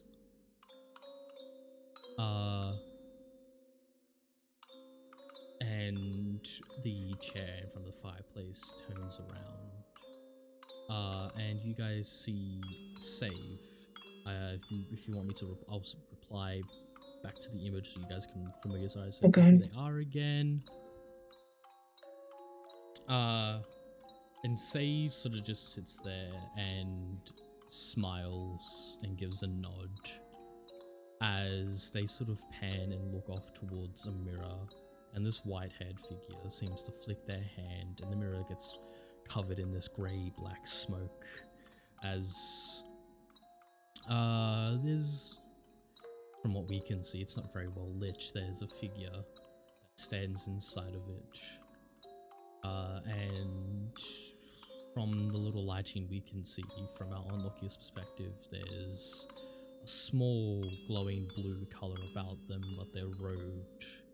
And for a couple seconds it stands there and looks at us before there's the wet sticking sound like slime walking away, followed by a scraping noise, and it cuts. It cuts back to the morning as we focus back in on Vessia. Let me change the music so we're not in the EB creepy place again. Oh my god. You need to calm down.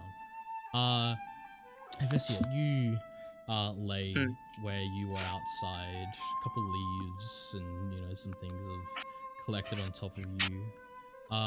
You actually you feel rested, but you wake to the sensation of a little critter seems to be running around on top of you, and you wake and you sort of roll your head, and there seems to be just a small squirrel that seems to sort of just be sitting there, just not doing anything too malicious, not doing anything crazy. It just seems to be checking you out, like, hey, this wasn't here yesterday. And as you seem to sort of move, it seems to sort of like quickly, it looks at you and it cocks its head a little bit, sussing you out, and then as you sort of start moving a bit more, it hops off you and then scutters away up into the branches and just watches you from up high.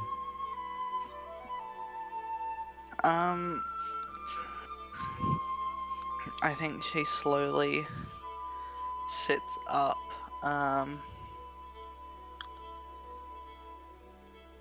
Where is it? Cause it's the morning, I'm gonna ritual cast Speak with Animals.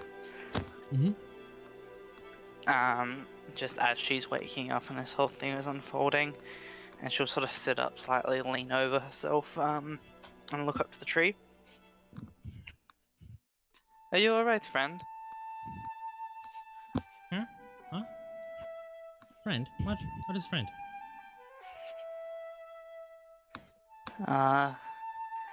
Just a word for beings we like.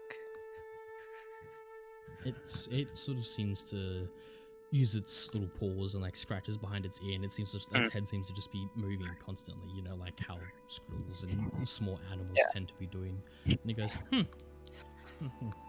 Normally only I feel like it talks to us. How are you talking to us? I don't actually know. I don't know either. You have any nuts?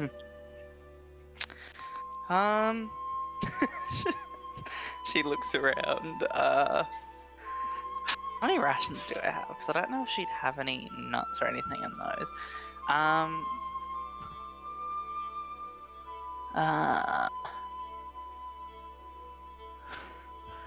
Druidcraft allows me to let a flower bloom, a seed pod open, or a leaf bud bloom. Would I be able to like cause it to like I imagine make a nut fall out of the tree or something like that? Yeah, like the seed pod or something like that. Yeah, something along those lines falls out of the tree. Yeah, I just like open my hand and the tree like splits up and it just falls into my hand. I go, does this work? No? How'd you do that? Again, not quite sure.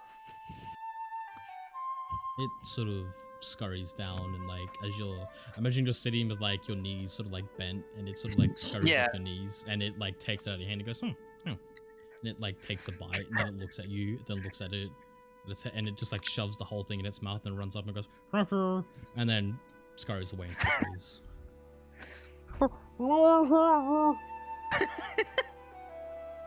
I think she smiles a little bit.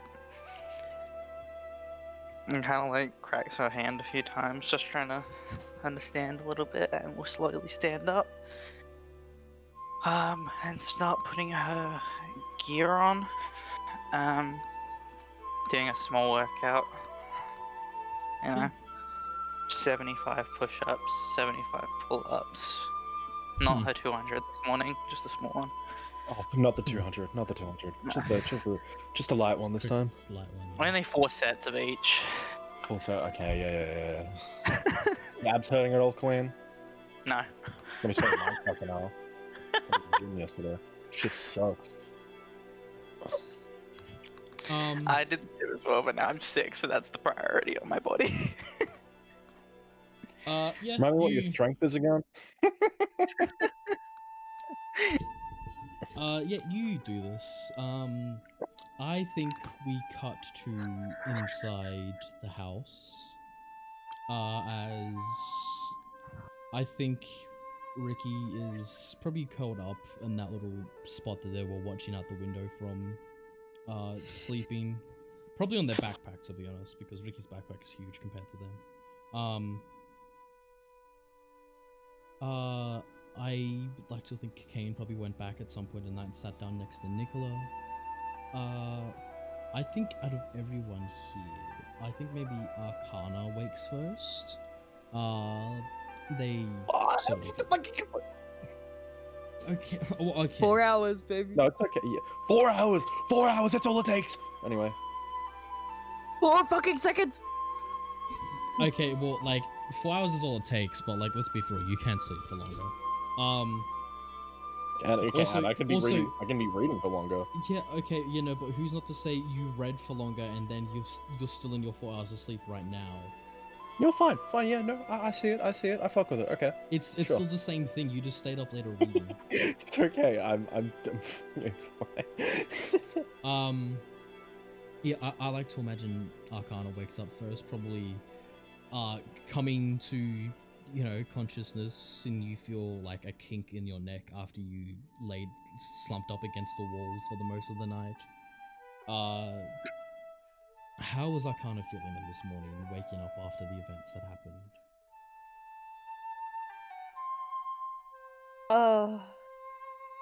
I feel like Arcana's like night going to sleep was one of those sleeps where you're so in thought the whole night, you actually don't remember when you went to sleep because you were stressing the whole fucking night until you passed out.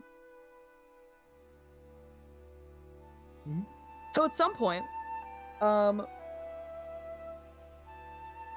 overall, Arcana doesn't feel that great. Arcana, feels quite bad actually. Arcana's going to wake up, and the first thing they're gonna do is they're gonna pull out their cards. What, yo, what? Is this you just doing a reading? Is this you just doing your daily, pulling a card to see what you get? Can I say both? Yeah, sure. Do you want this to be something that we take away with you privately, or do you wanna do it here? That's alright, we can do it here. Okay. Well, first of all, I'll let you roll to take whatever your roll is for the day. Come on, baby. Either something really good or something really bad. 50. I'll take a 15. Fuck, I'll take a 15. Not too bad. Fuck, It's alright. like Oh, a good middle 50's range good. there. Yeah.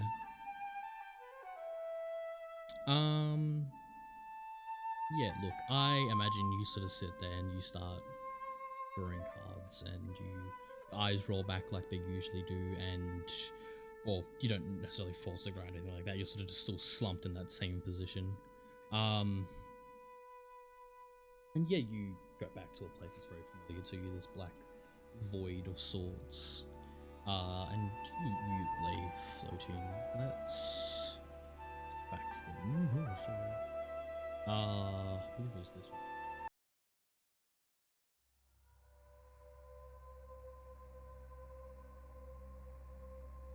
And it takes a little while, but you hear a voice that's very familiar. You hear, "Oh, so soon. I was wondering when you'd call me again." I bet you were. I bet you knew when I'd call too. Maybe.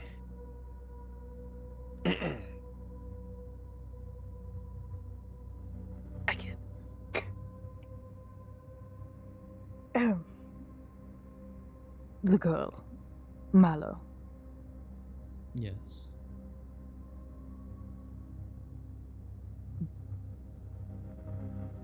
What do you know of her?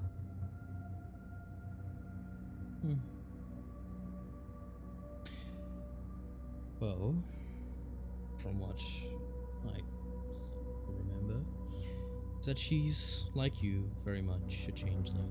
One that possesses certain abilities like your own, though in a way far more potent.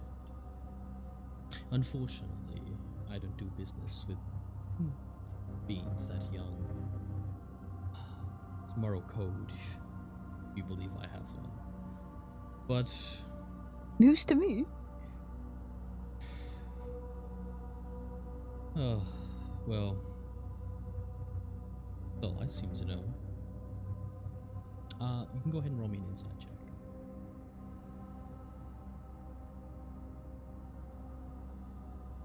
I have really good insight. My insight's actually +6. That's not pretty bad. good, right? But Yeah, it's not bad. It's not bad. how's it? How's it 15? 15's pretty good. You seem to gauge that this presence, being person you contact with, you don't really know a name of them. You get the feeling that there's something that they know, whether it be directly related to Mallow or yourself, or just something to do with these. You're not quite 100% sure, but you definitely know that there's something wrong. And with 15, you also get this idea about this being that something's changed about them, whether it be how they are themselves or just how they perceive their relationship with you. There just seems to be something a bit different this time.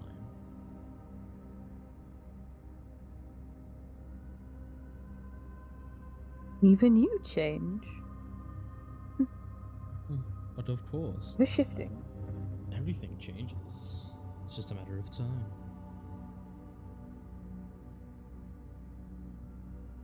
So,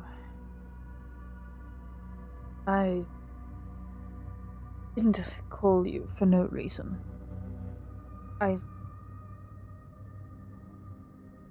Is this the path I'm meant to walk? Taking her with me?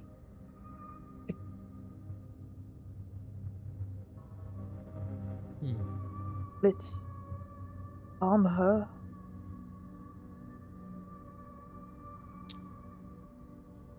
Not that I can foresee.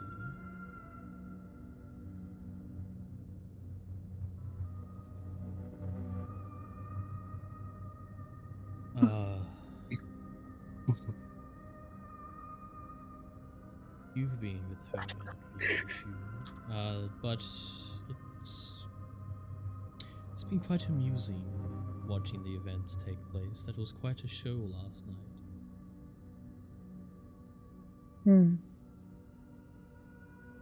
Sure, you're enjoying all of this, aren't you? Yes. Watching as the clock ticks down for Ricky, and knowing that Nicola's family would go up in flames. Whatever else it is that you know. But you love it. Yes. That whole charade with the buffoon family was quite amusing.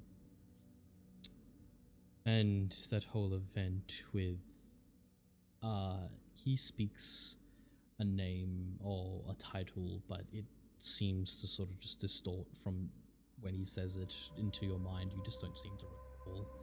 He goes, "Oh, that's new." What's new? It seems that I can't say that name anymore, onto you at least. What name?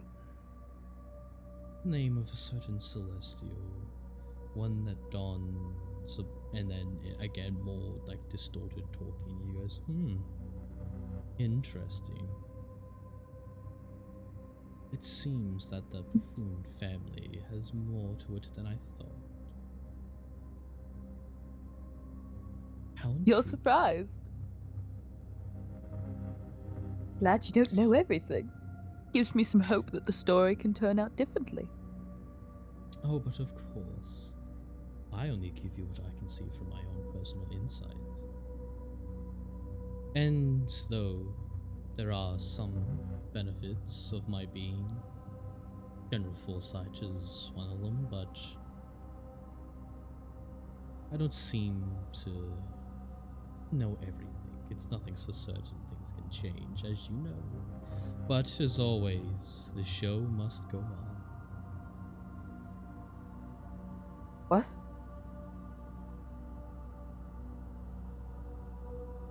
What did you say?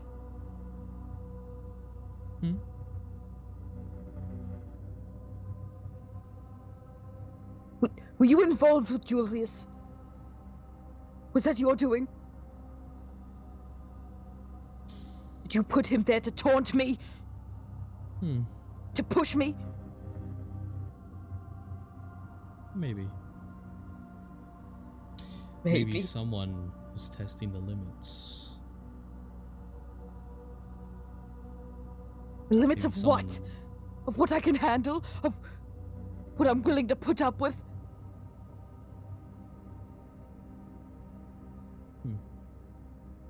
This is all very interesting to me.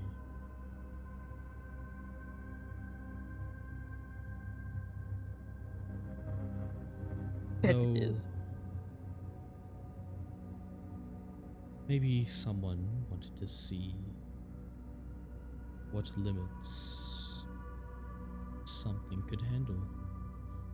Someone wanted to know how far they could push a puppet before it realizes it's on their strings.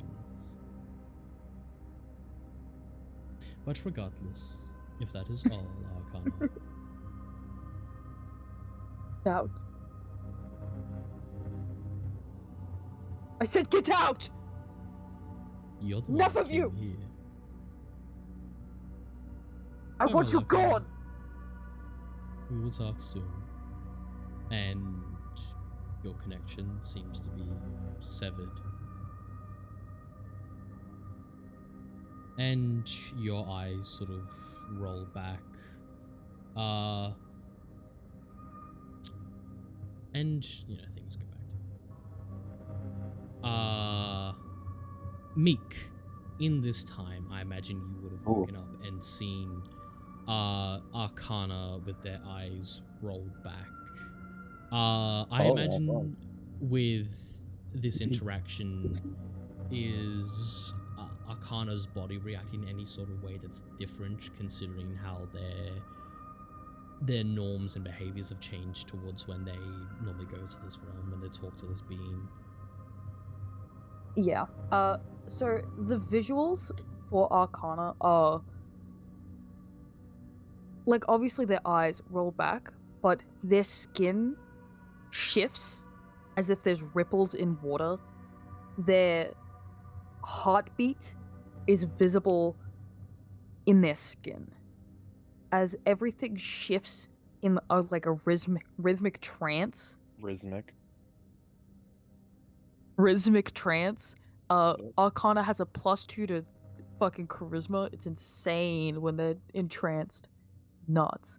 But they're in a rhythmic trance.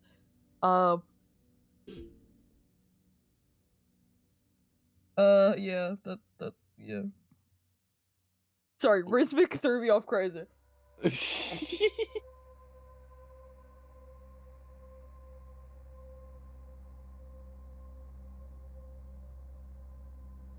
Well, Is Meek reacting in any way to this? yeah, I mean, Meek is probably gonna like try and shake Arcana out of it. Yeah, you go up. Make me just an athletics check. Just try and shake Arcana. Yeah, I'm glad that, like, Hey, can I It's like- also? Yeah, do your athletics first, and I'm gonna get you to roll something if that's all right, Carter. oh, awesome. All right, well, the athletics is a 15. A lot of Yeah, I was 15s. gonna say, call it like currently. call it like a DC 10. Wait, with a 15, can you make a wisdom you save? easily start shaking. Wisdom save? Oh, of course I can. Yeah, yeah, I definitely can. Yeah. Oh, fuck, I can. 17. Get fucked. Yep, don't even worry. Yeah, that's right. Is this anything that Arcana's like doing? Is this like your ability where you lash out when Your- you get attacked? So, do I want to say what was going to happen, or do I just say what is happening? I was gonna say, let me know what was gonna happen, because I imagine it still happens anyway, but Mick is able to just avoid it. Yeah, that's right. Yep. I'm just Okay, really cool. like that. Beautiful. Okay, let me type it.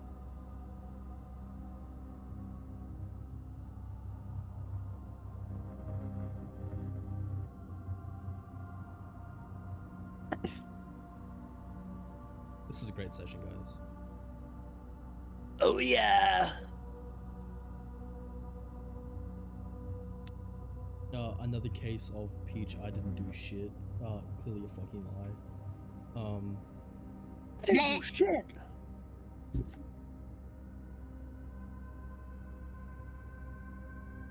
Because 98% of the time I don't do shit. That's a lie.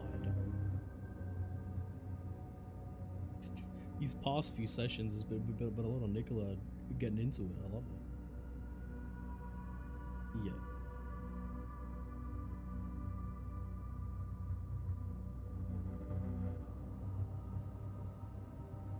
Oops. Yeah, Meek, as you sit there and you start shaking Arcana, and I imagine Arcana's like whole body starts rocking and like vibrating even more so than when then before you touch them. You feel like an immense pressure around you that you seem to be able to resist. Like it's almost like it's trying to attack you, but it just can't. And then all of a sudden, Arcana's eyes roll back to normal, and Arcana's looking at you dead in the face. What face does Meek make seeing this? What does Arcana see when they roll their eyes back and see you? Just like concern, like kind of like beak agape a bit, like you know, like the concerned type of eyes that, like, you know. Yeah. Yeah. We will cut to this.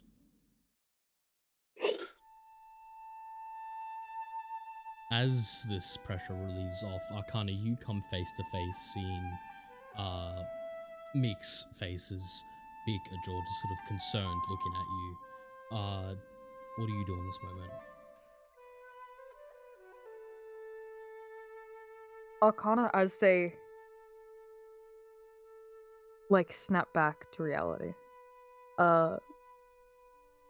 will be looking Meek in the eyes. Meek, are you okay? Are you harmed? No, I could ask you the same thing. What was that? Conversation. Gone too long. Didn't want to talk anymore. A conversation with who, if you don't mind me asking?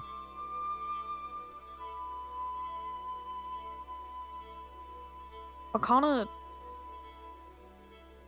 doesn't answer. Arcana looks your eyes guilty.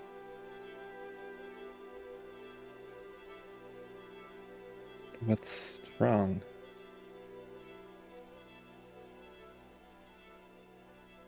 Don't keep track what it is, who it is. They talk. They change. They decide when new ones come in, when new ones have a new agenda, new things to say. They all know things. They'll tell me them. Bit by bit, piece by piece. Things I don't want to hear, things I do, things I ask. More than Graham. I wanted. Mm-hmm. Graham, this may be a bit of a stretch. I mean, I wouldn't say stretch, but just in the off chance. Would Meek perhaps maybe be able to do a roll history? He's ever read potentially like a condition similar related to where people have maybe heard the calling voice and even led to situations that may be documented the same way as Arcana. You can roll me. Yeah, you can roll me a history. Call it. I'm going to go ahead and say call it difficulty 20.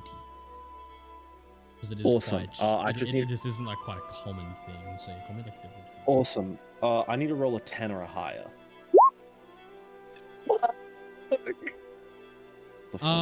Look, with a 14, you remember books that have had titles similar related. You remember authors who have written about this, but the exact wording, the exact definitions and theories about it, you just can't quite catch.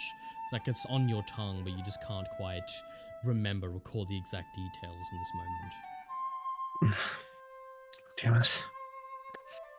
I think I've read about something like this, but you see like Meek like very visibly getting upset at himself, like kind of hitting his head repeatedly. Just can't remember.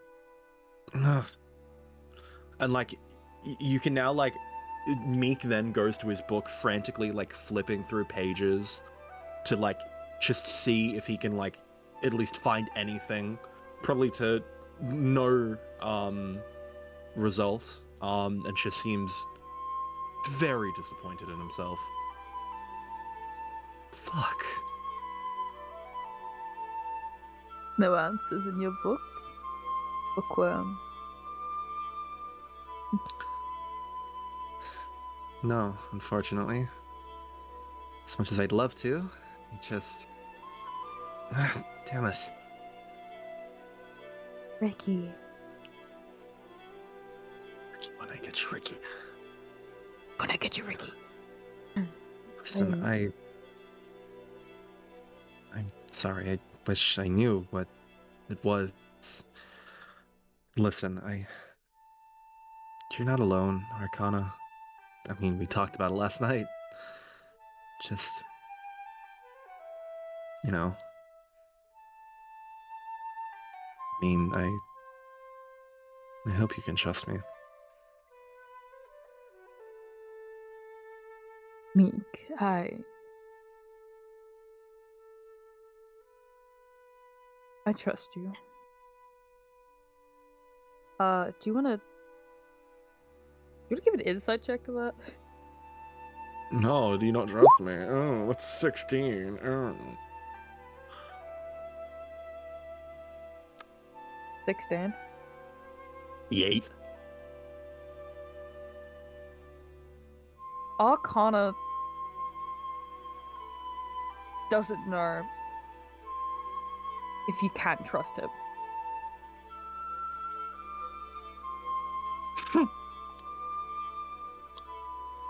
What? Is this voice gonna somehow take over you?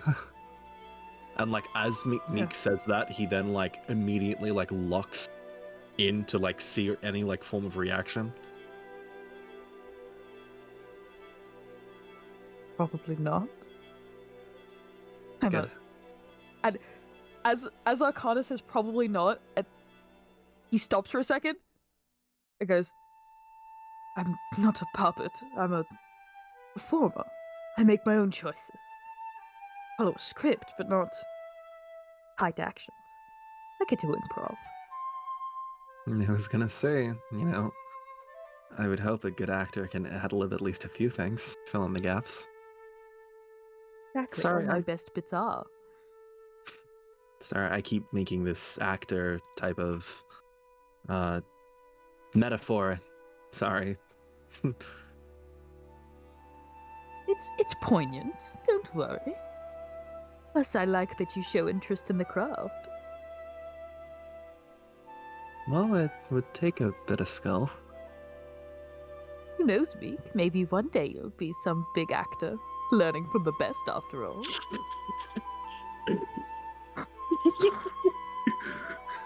Thanks, Cass. No. Yeah, I think I'm funny. Yeah. Yeah, hopefully so. As this conversation happens and this whole event occurs, Nicola, I imagine you probably wake up after, you know, quite a long meditation. You hungry yet? Yeah. No. You, oh,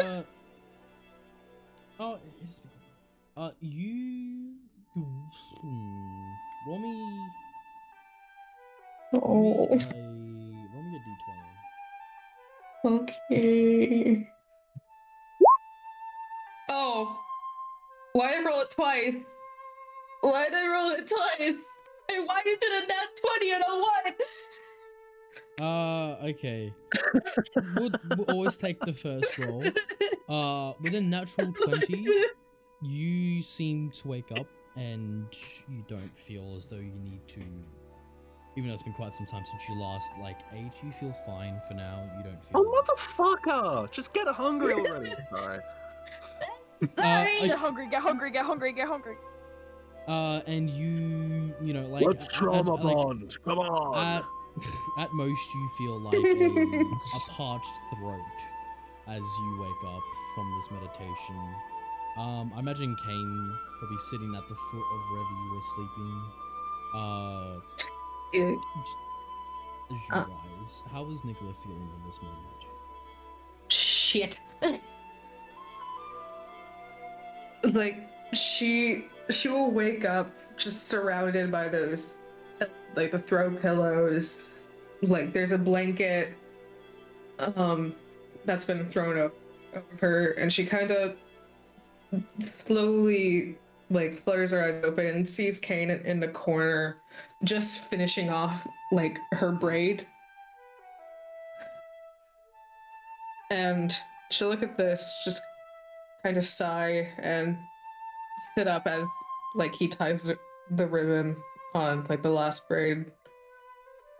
She'll kind of rub at her chest where her heart is, expecting to feel it like ache, but there's nothing. And then she'll just kind of lay back down. Yeah, as you're laying back down, you sort of, I imagine you roll and sort of just gaze out of a window that's in this little nook and just think. As you do so, there's a little squirrel that runs by and stops. It seems to spit out this nut that's in its mouth and then start chewing on it some more. And it sort of looks in, stares at you in the window, and then scurries its way back off into the trees. Give me a second, I need to roll something. Oh, fuck me, okay.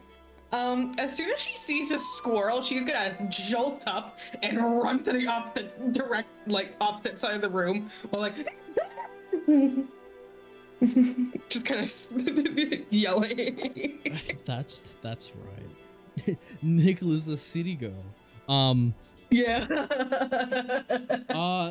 Then well, I imagine you're not quite. Everyone downstairs, even Hevesia, you outside can hear Nicola seem to start shrieking, announcing to the whole forest that she's now awake.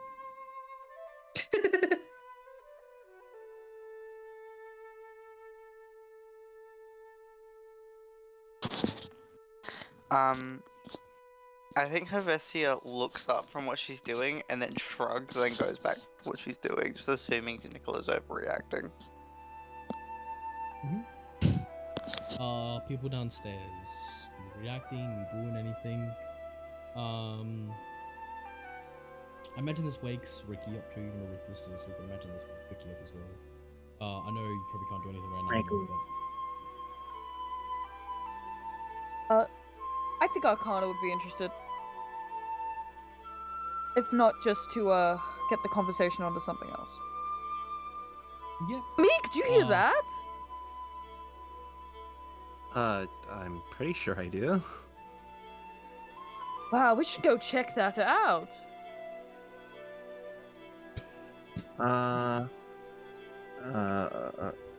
Okay.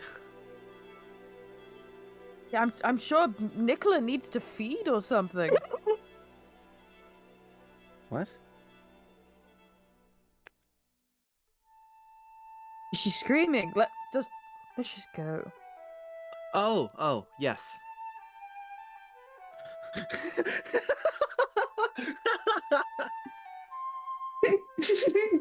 So real. So real. I'll be so for real. I was so confused on what you were. Unmic. Unmute. No! I have to edit this part out of the recording then. We're not doing that. No, you don't. Yes, I fucking do. You won't edit anything. Oh, Rip without- us.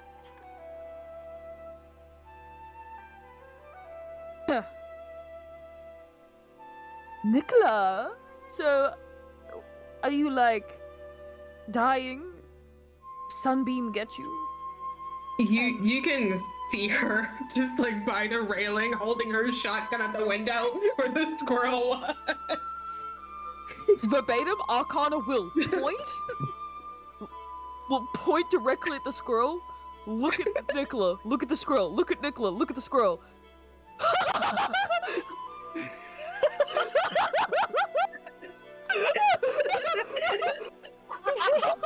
And it will start clapping. Oh my god! Meek, get it! Get it! What? Why do I have to get it? Bird of prey! Come on. Investia, you Oh sitting my God. outside, because Arcana was quiet by no means. Shortly after you hear Nicholas screaming, you hear Arcana letting out the biggest belly laugh ever, as it echoes into the treetops. Meek, I'm crying. I'm crying.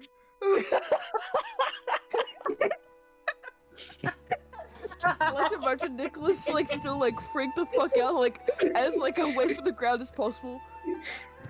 Hang on.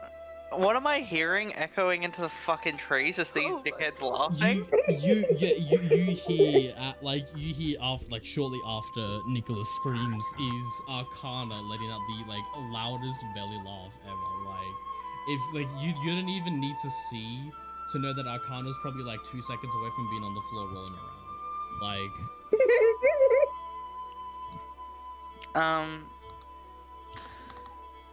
I think Hevessia will start heading back, but she's not in a rush. Assuming some stupid you also- shit's going down. You do hear reverberate through the forest. Funniest shit I've ever seen.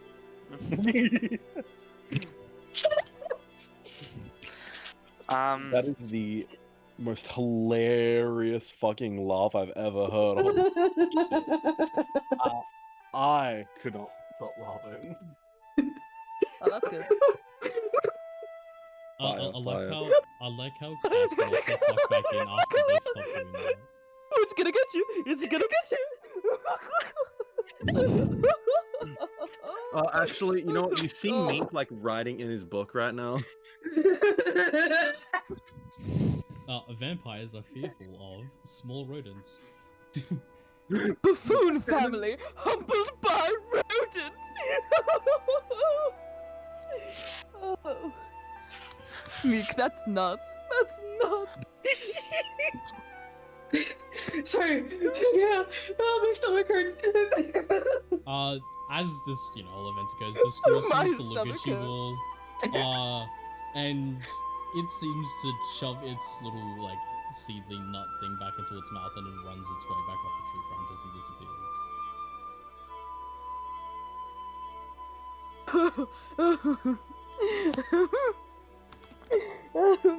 Nicola is safe now. Don't worry. Nicola is now pointing a shotgun at you, Arcana. Meek's gonna And like, if her face could turn red, it would be red. Meek's gonna Nicola, like, I've had my fun. You can take the shot.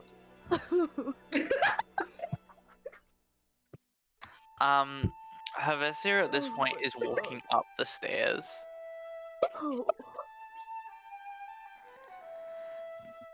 Like, Arcana's still like audibly laughing. You can like hear it echoing like down the fucking stairs. Oh god. Oh, that's too good. But I need to sending stone somebody that. I want to roll.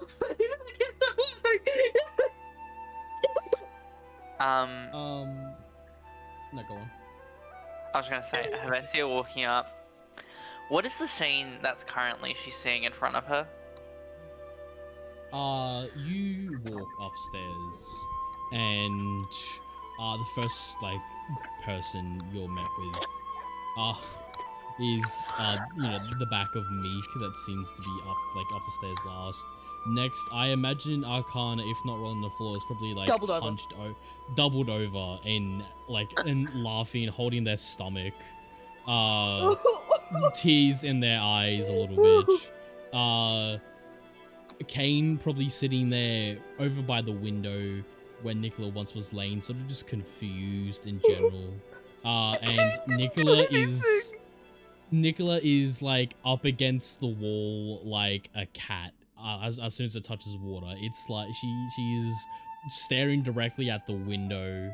Probably a look of horror in her eyes, and probably a little bit of embarrassment from the events that occurred, and probably a little bit of anger and annoyance towards Arcana's laughter. I think Havesia walks up, looks at the situation, turns to Meek, who seems to be the only one with any sort of composure, and just goes, "What is going on?" Nicola was scared of a squirrel. Squirrel! That thing could not have been a squirrel. That was a giant furry demon. Does this mean that I'm a giant fluffy demon? Feathery would be more apt, I think. Yeah, fair enough. Yeah. Look, I have had pet rats. I have had pet mice. Rats and mice are more dignified than that. Can I walk over to the window? Yep. I want to walk over to the window where Kane is and look out. Can I see the squirrel? You can see like the shell of the, well, you know it to be the nut that you produced earlier, seems to sort of be breaking off little bits of it running up towards like the branches, as you don't necessarily see a squirrel, but from context clues you can put it together that definitely a squirrel that you have talked to this morning has been past this window. Would my speak with animals still be up? How long does it last? 10 minutes. Actually, let me check. I think it's 10 minutes, but I'll double check. 10 minutes, yeah.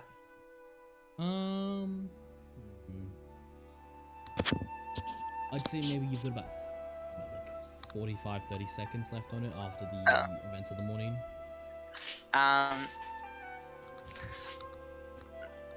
I think Havesia's not going to rely on it then, and she's just going to kind of be like out the window. Yeah. And just try and see if she can lure it back. As you make that noise, go ahead and roll me a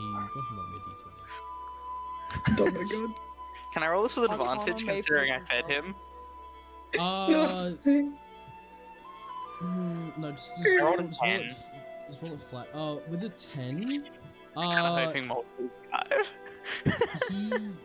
he comes running back. You see, like he's not directly up to the window. He sort of comes into view. And then he looks around a bit, and then he sort of like his nose twitches a bit as he looks off one way. And then another squirrel comes and sits next to him, and then a branch a little further off, another one seems to come. And they sort of all seem to just be sitting there looking at you after you've made that noise. I sort of look at them. I'm assuming I've got a few seconds to go. You guys good? They all sort of Arcana? look amongst themselves. Arcana. Oh. Oh god. Yeah, I need to compose myself before I can describe what Arcana is about to do. Oh, I'm gonna be so real with you. Arcana you shoots little a shit. squirrel or does anything to harm these squirrels. Hevesia is throwing you out. How many this squirrels are window. there? 3. 3. Grim, I'm going to burn 3 spell slots to cast 3 commands to target 3 creatures. Yeah. No, Cass! Oh no. Oh no. Nicola! Does command have to have an intelligence level though? To understand? No. I believe it they has have only a wisdom save humanoids. to succeed on. But is it humanoids? Oh wait, this spell's no effect if it doesn't understand your language. As I thought, yeah. It's directly harmful. No. Hold on. Grim. I'm being bullied. Grim. Can I expend any psychic dice? How much psychic power do I have to extend here to get these scrolls to understand a command to come? How many do you have total? I have 14. 1 per squirrel. Oh, that's not high Wait. at all. I'll happily do that, along with my 3 spell slots. Yes, along with the 3 spell slots. Beautiful. So- Arcana, on the floor, tears in his eyes, looks up at Hevesia, who has called back 3 different scrolls, and with the utmost sincerity, will point at Nicola, making direct eye contact with the scrolls. Oh my god. Climb! That's evil! That's evil! Scrolls! 2. They get to make a wisdom save. The scrolls must make a wisdom save. Gotta get my dice. Oh, sorry. I suppose the technical, correct phrase is approach. Hang on.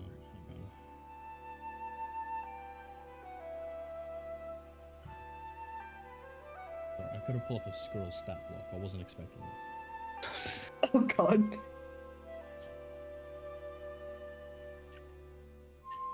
Can Why is this in here twice? rolling for the squirrels is so good. I'm going to roll to attack, I swear to god. We'll roll with this. What's the... Ah, okay. This one, it's just a flat roll for each of them. So, what's the DC? 14.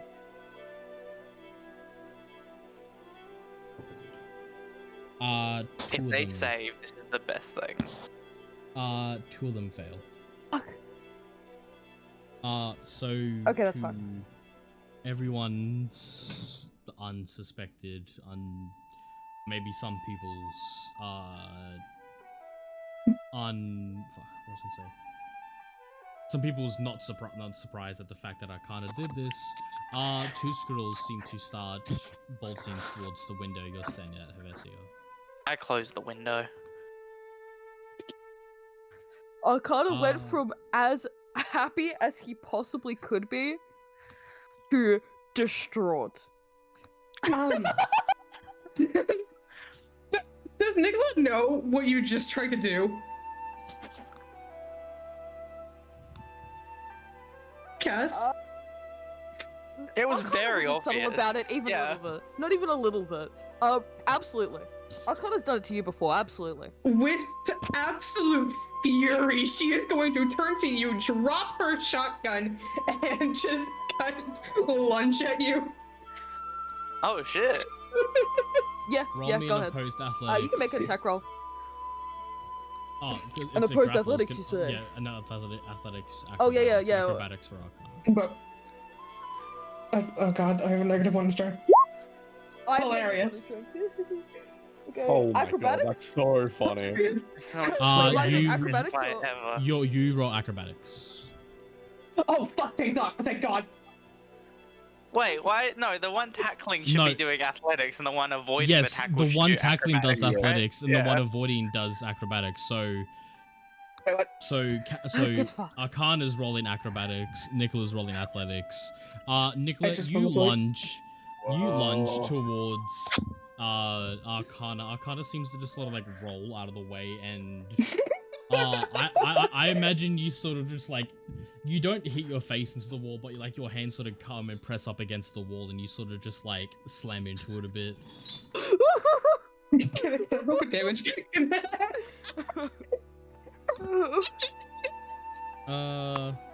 Yeah, hold on, let me just you take 1 bludgeoning damage. Okay. I rolled a d4 and I got the loss, so. Yep. I think Helvetia, seeing this all go down, seeing the squirrels, seeing Nicola slam into a wall trying to tackle Arcana, is just going to shake her head, druidcraft a few more nuts to fall to give to the squirrels for being mind controlled, and then is going to walk over, step in between Arcana and Nicola, put hand up either side, and she's like, okay, stop. Just so fucking done with the situation. Yeah, can we like not fight, please? Let me at. I just picture like Helvetia doesn't actually try and stop you immediately. I feel like lets you run past. Kane has come and like grabbed her like a fucking rabid chihuahua. Oh, I was gonna say she would let you run past, grab you by the collar, and spin you to Kane. Like it would very much be like handing someone back their dog that got off leash. Just like hold on to this fucking thing. Goes to lunch again, gets grabbed, and like tossed the cat. This has inspired a new wave of laughter in Arcana. Kane didn't even do anything about the squirrel. That's so true, actually. What the fuck? He just... He's flabbergasted, don't blame him. Oh, I bet.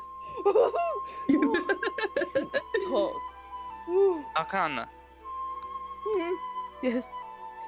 do not mind control squirrels. They're innocent creatures. Okay.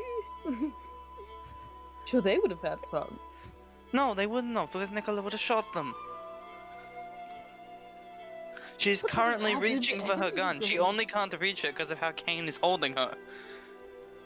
Yeah.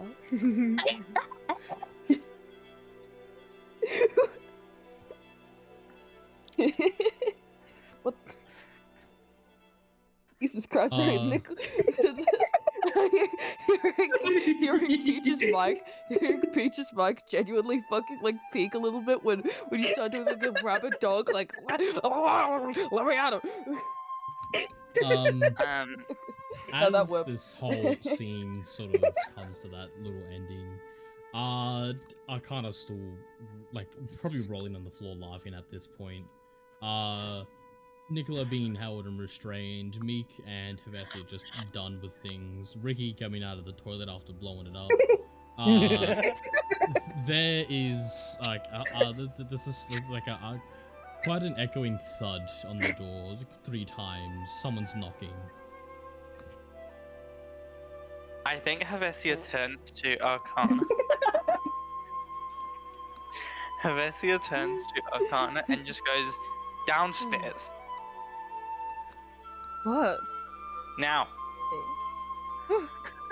Oh no. What are you going to do? Genocide me? I push you And down. Arcana's gonna walk down the stairs. Okay, that's fair. Like, I don't think she pushes you Arcana like gets- to the edge of the stairs and then probably catches you before you fully kill yourself going down the stairs. I was gonna say, Arcana like was one step like ready, like one step off the stair to like go down to the next step, and then like the push. It's like a solid 2 seconds of free fall. Yeah. And then Hevesia will walk over to the door and open it. As you open it, there's a very familiar face. It's quite a large, well, small but large, mushroom-shaped person. Stumpy's back, and he's here going, "Is everything alright? I heard screaming." Just. Oh, that was me. It was wild in the toilet. Oh. Yes, Oh. everything is fine, Stumpy. Thank you for checking in. Okay. Breakfast will be ready soon. In the main Appreciate house. Thank you very much for letting us know. Okay. Are you sure everything's alright? And he sort of like leans, like, when I say leans, he's fully like, 1 foot is sort of like kicking in the air a bit as he's leaning to a side to look past you. And he's looking at like Arcana, probably red in the face because of how hard they've been laughing. Yes, just stupidity. Nothing. No one is hurt. Okay. Maybe except for Ricky's anus. I do my best. Oh. What's an anus? Okay, Stumpy, we'll see you at breakfast. I close the door. It's like the I close the door and I turn around. You hear the door close and you go, "That was rude. What did you do that for?" You hear him walking off and you hear the rope bridge sort of creaking as he walks across again. And Vesia's gonna like rub her eyes and go, okay. Not good manners at all. How can they still hear him? He's so far away. She looks at you two now down here and goes, okay, Ricky, good cover, I guess. Arcana. Oh, you weren't even. Okay, wow. Arcana. Huh? What? I zip my fly. What's up? Just stop. You've had your laughs for the morning. Leave it alone. Okay? I don't care how much hell you want to make their life, but just don't get us in trouble here, which includes not hurting the wildlife. Okay. Thank What do you say? And then Hevesia's gonna step back up the stairs to where Meek and Nicola, I'm supposing, are. Well, And she'll come up to the top of the stairs. Probably won't even get off the stairwell. Looks over to the three of you, including Kane, and goes, "Okay, breakfast is almost ready. It's going to be in the main house. We're meant to be there. Meek, good job on trying not to accelerate that situation. Kane, good as always. Nicola, grow the fuck up. It's a squirrel." And she goes back downstairs.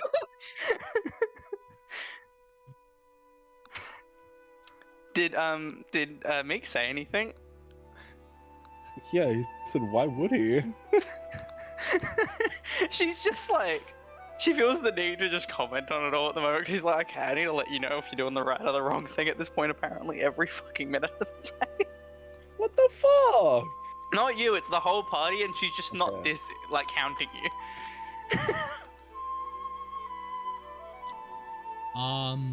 Yeah, I imagine you all sort of just take the next, maybe say about 15-20 minutes to just sort of calm down, compose yourselves a bit more.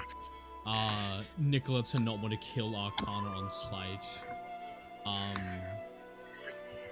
And yeah, you guys, yeah, you guys take a couple minutes, and then you hear the ringing of a bell from, you know, a little whiles away. You can assume it's probably the main house saying that food's ready. Yeah. Just before that happens during this 15 minutes, I think Havesia wants to go up to Arcana. Yeah. Just sort of briefly, and just go, Arcana, and just sort of grab you when you're sort of getting ready, I guess. What do you want? I'm sorry for hitting you yesterday. My anger got the best of me, and you were incredibly frustrating. I do apologize, though. I wasn't expecting that.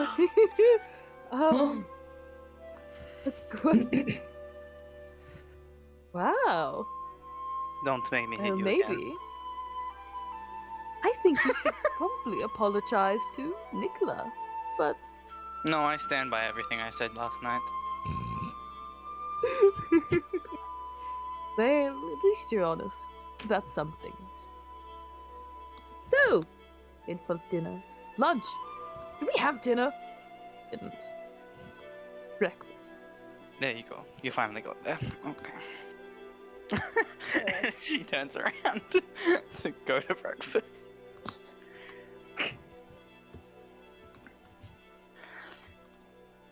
Yeah. Arcana's gonna yell up the stairs. Meek, are you hungry? It's breakfast. Nicola, do you... well, if you're hungry, I'm sure you're already snacking on Meek. Come on, let's go. Chop chop. What? And you just hear her yell up the stairs. Meek like looks at like Nicola for a sec, and then like, she's still being held like a fucking chihuahua. Meek like awkwardly walks up, and like gives like Nicola like a kind of like tap on like, the arm, and then like walks down.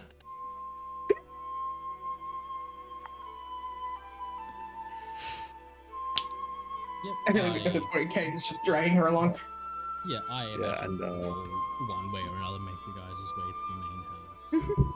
Yes, I'll be back, but I'm listening. You know, all good, all good. You guys make it way to the main house. Stumpy's sort of there. He just opens up like the main doors, and you guys enter into that front room again.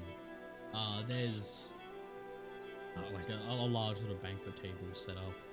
As you guys walk in, foods around the place. There's, you know, various breakfast foods, bacon, eggs, all the sorts. There's some that are a bit weird to some of you that seem to be, well,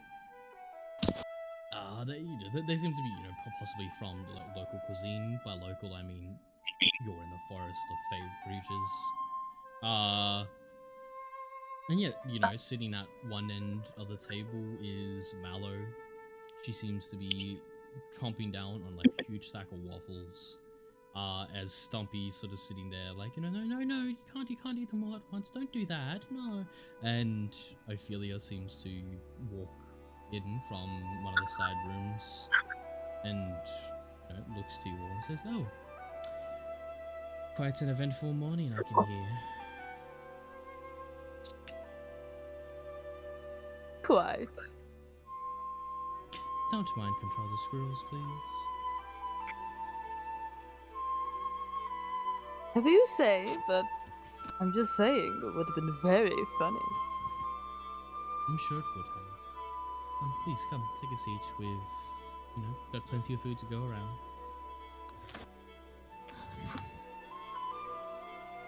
Well, no one else is going to wait, so Arcana will sit down, pull up a chair. What's the seating like arrangement currently looking like again? It's sort of just like a large sort of banquet table. Down one end, there's Mallow, and Stumpy sort of just like standing next to her, telling her not to eat so quickly. Ophelia sort of takes a seat at ahead of one of ahead of the table somewhere, and there's just a numerous amounts of seats here far in between. There's no sort of direct you should sit here or anything like that. It's just like some seats. Sit wherever you like. Take whatever food you want. Arcana is going to go all the way down to where Mallow is and sit directly opposite them. Yep.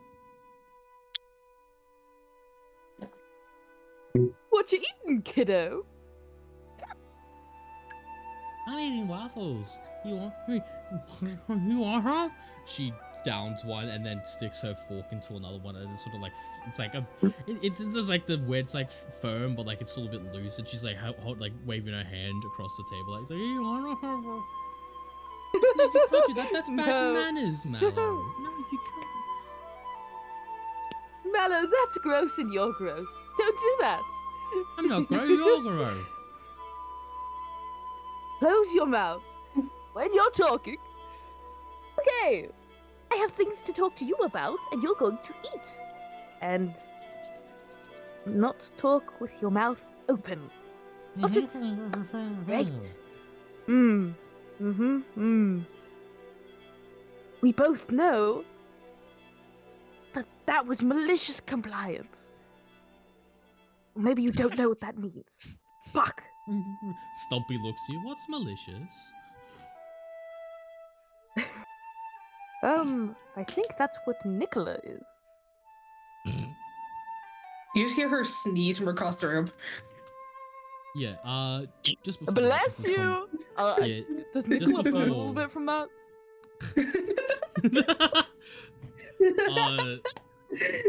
I don't know, maybe like a burning sensation.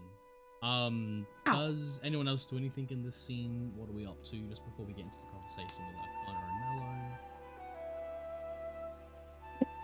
and Mallow? Nicola's sitting as far away from Arcana as possible. Sausage.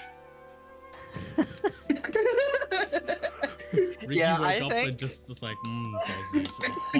I think Wait, no, Ricky shut and crazy Valencia- off. Shut think insane Valencia off. are sitting closest to like the meat portion of the breakfast. Ricky, please eat fiber, please. I think that was the Sausage. problem. He eated too many plants.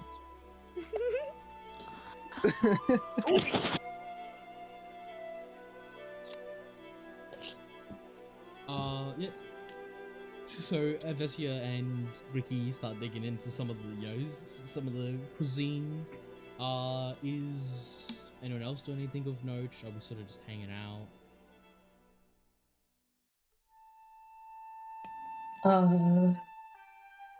No, it's okay. Is Nicola eating anything at all? I like to imagine she'll like out of like a habit will gather stuff on her plate and then go to bring something up to her mouth and then just like gag. But dude, Is something wrong with the Kinda food? We can find something to your liking if you want. yeah, that exactly. Fucking see from Tokyo Ghoul. It's not exotic enough. She needs deep fried squid cloaca. Excuse me? Why? What? Hey, Meek.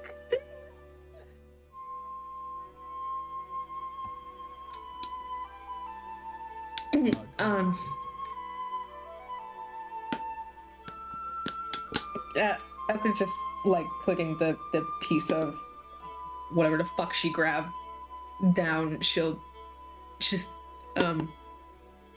politely shake her head, just like, oh no, I'm getting accustomed to a new diet. Thank you.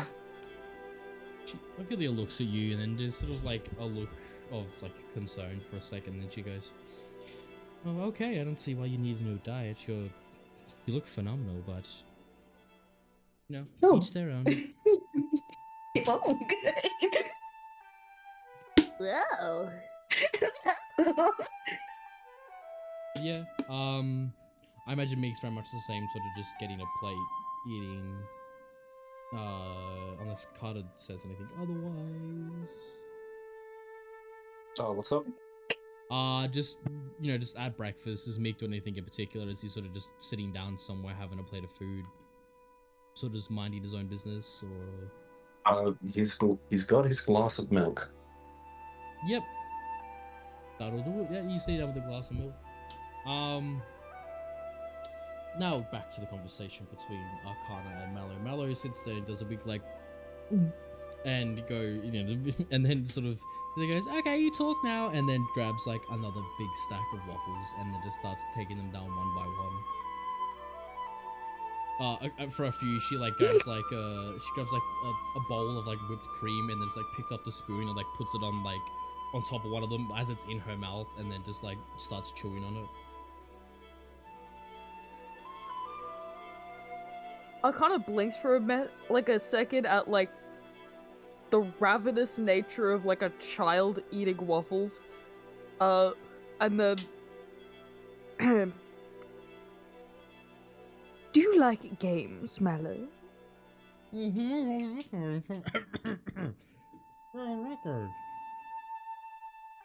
How about cards? She sort of tilts her head a bit, and then she looks at Stumpy, and then looks back at you, and then sort of shrugs. It's like, Great, I have a game for us to play. Hmm? So what we'll do is you'll wipe your grubby hands so they're not covered in syrup. And then I'm going to put this deck here. I'll give it a shuffle, and you're going to draw cards. How does that sound? And she sits there and does another big, and another big gulp, and then just sort of, looks at Stumpy and goes, okay, and then she starts wiping her hands off her little overalls, and she goes, all good, all good, and then starts reaching for the deck of cards.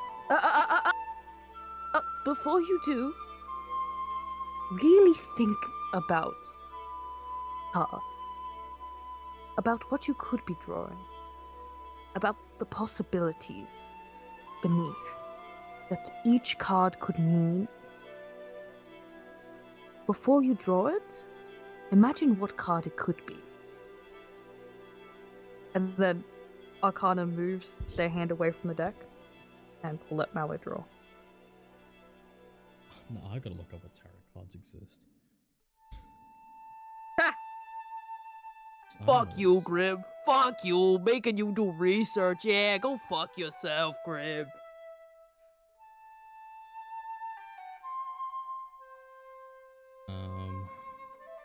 See, I've never used tarot cards and never will. Next campaign, my character's gonna be an expert in theoretical physics. You're gonna have to do a lot of hitting the books, Grib. Wrong. Fantasy what? Theoretical physics. Hey, I remember this character.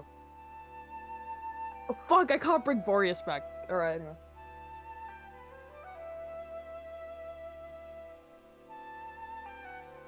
Fuck. Can I just get a list of all the different card types? You shit cunt. Major Arcana.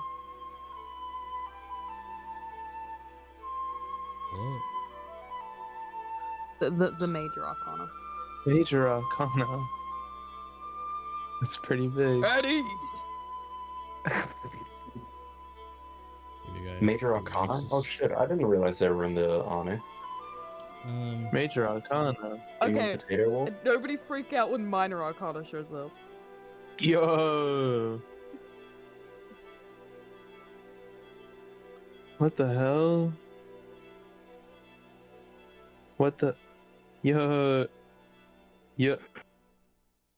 Yo! While we're waiting for Grim, has anybody What the- heard of this really fucking insane sandwich? So Elvis Presley used to.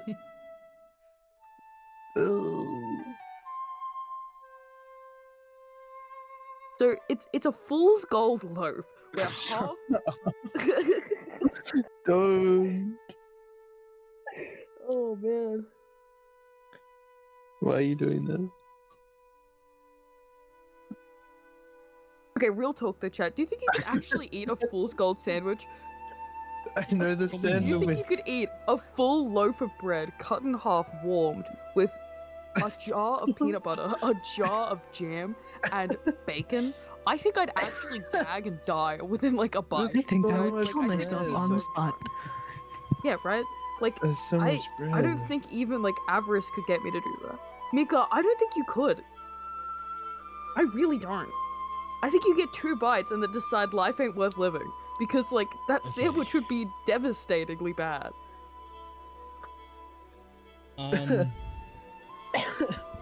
I Life think is worth living. Mallow sort of like her hand sort of hovers over the deck a bit, and then she pulls a card and she draws the tower.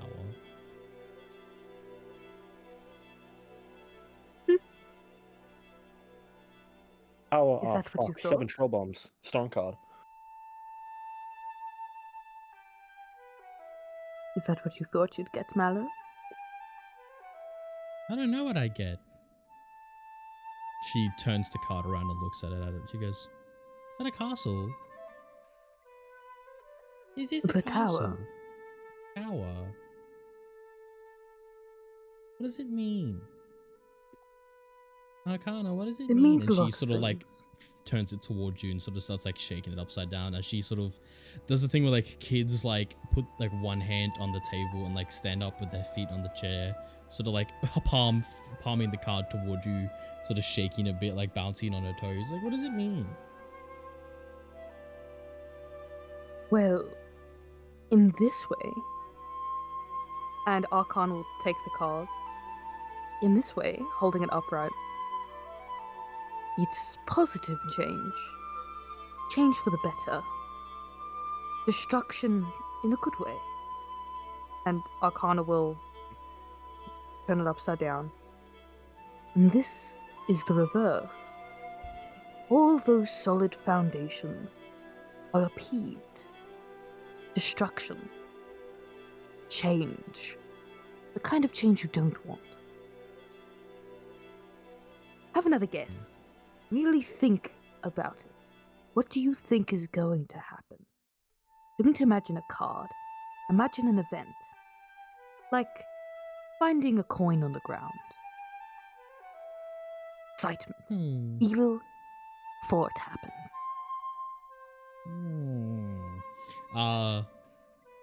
You see out of the corner of your eye, Arcana Ophelia seems to be, while like halfway through cutting something on her plate, she sort of just paused. She's paused, looking at you and Mallow, just observing what happens. You say this, and Mallow sort of gets a bit disgruntled in her chair. She drops back and she's crosses her arms and she's just. It's a game. Have fun. Focus, yes, but focus in the way that you'd catch a ball. Lock eyes on it and really envision it in your hands. But have fun. Go on.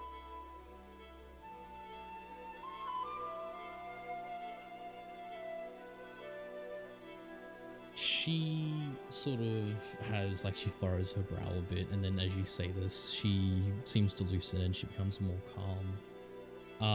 And she, well, with your abilities, you start to see, she's seen images of her being outside, her seeing things she may not have seen before.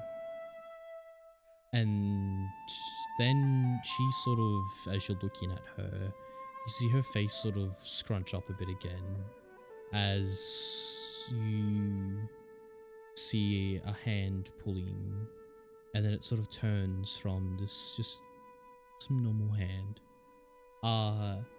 As she starts getting annoyed, and it's the images you see start to change. Goes from being this little outside world to, well, one that seems quite familiar to you, Arcana, as you see, well, a hand, one that might resemble yours when you were younger, and you see yourself being pulled along in a circus tent.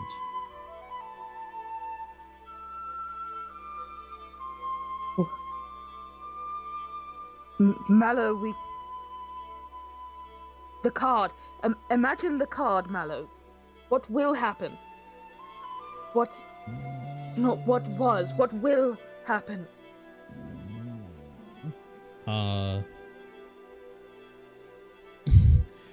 You see in the corner of your eye, Ophelia seems to start looking like she's about to intervene, and then Mallow sort of just opens her eyes, and that visage fades.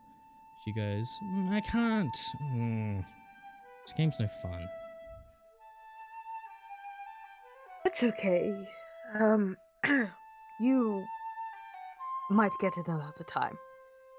I promise it is fun when you get it. Okay. Thank you for playing, Mallow. Enjoy your waffles. She shoves one back into her. Arcana I gathers will. cards. And she And before Arcana puts away the towel, they'll look at it for a moment. And then put it back in the deck.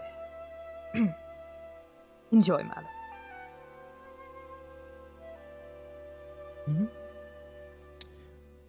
I think this, unless anyone else has anything they want to do, is a good place to maybe leave it for today. It's a bit early than usual, but I think that would benefit some of our players a lot better because some of us are sick, some of us got home not that long ago, so unless there's anything else I don't want to do in this last bit of scene. No. Boon out. Okay. Well, that is the end of session 15 of Fallen Morrow. Thank you all for coming. Thank all those who were watching. Coming. And yeah, can't wait for next time. Try the Fool's Loaf Challenge.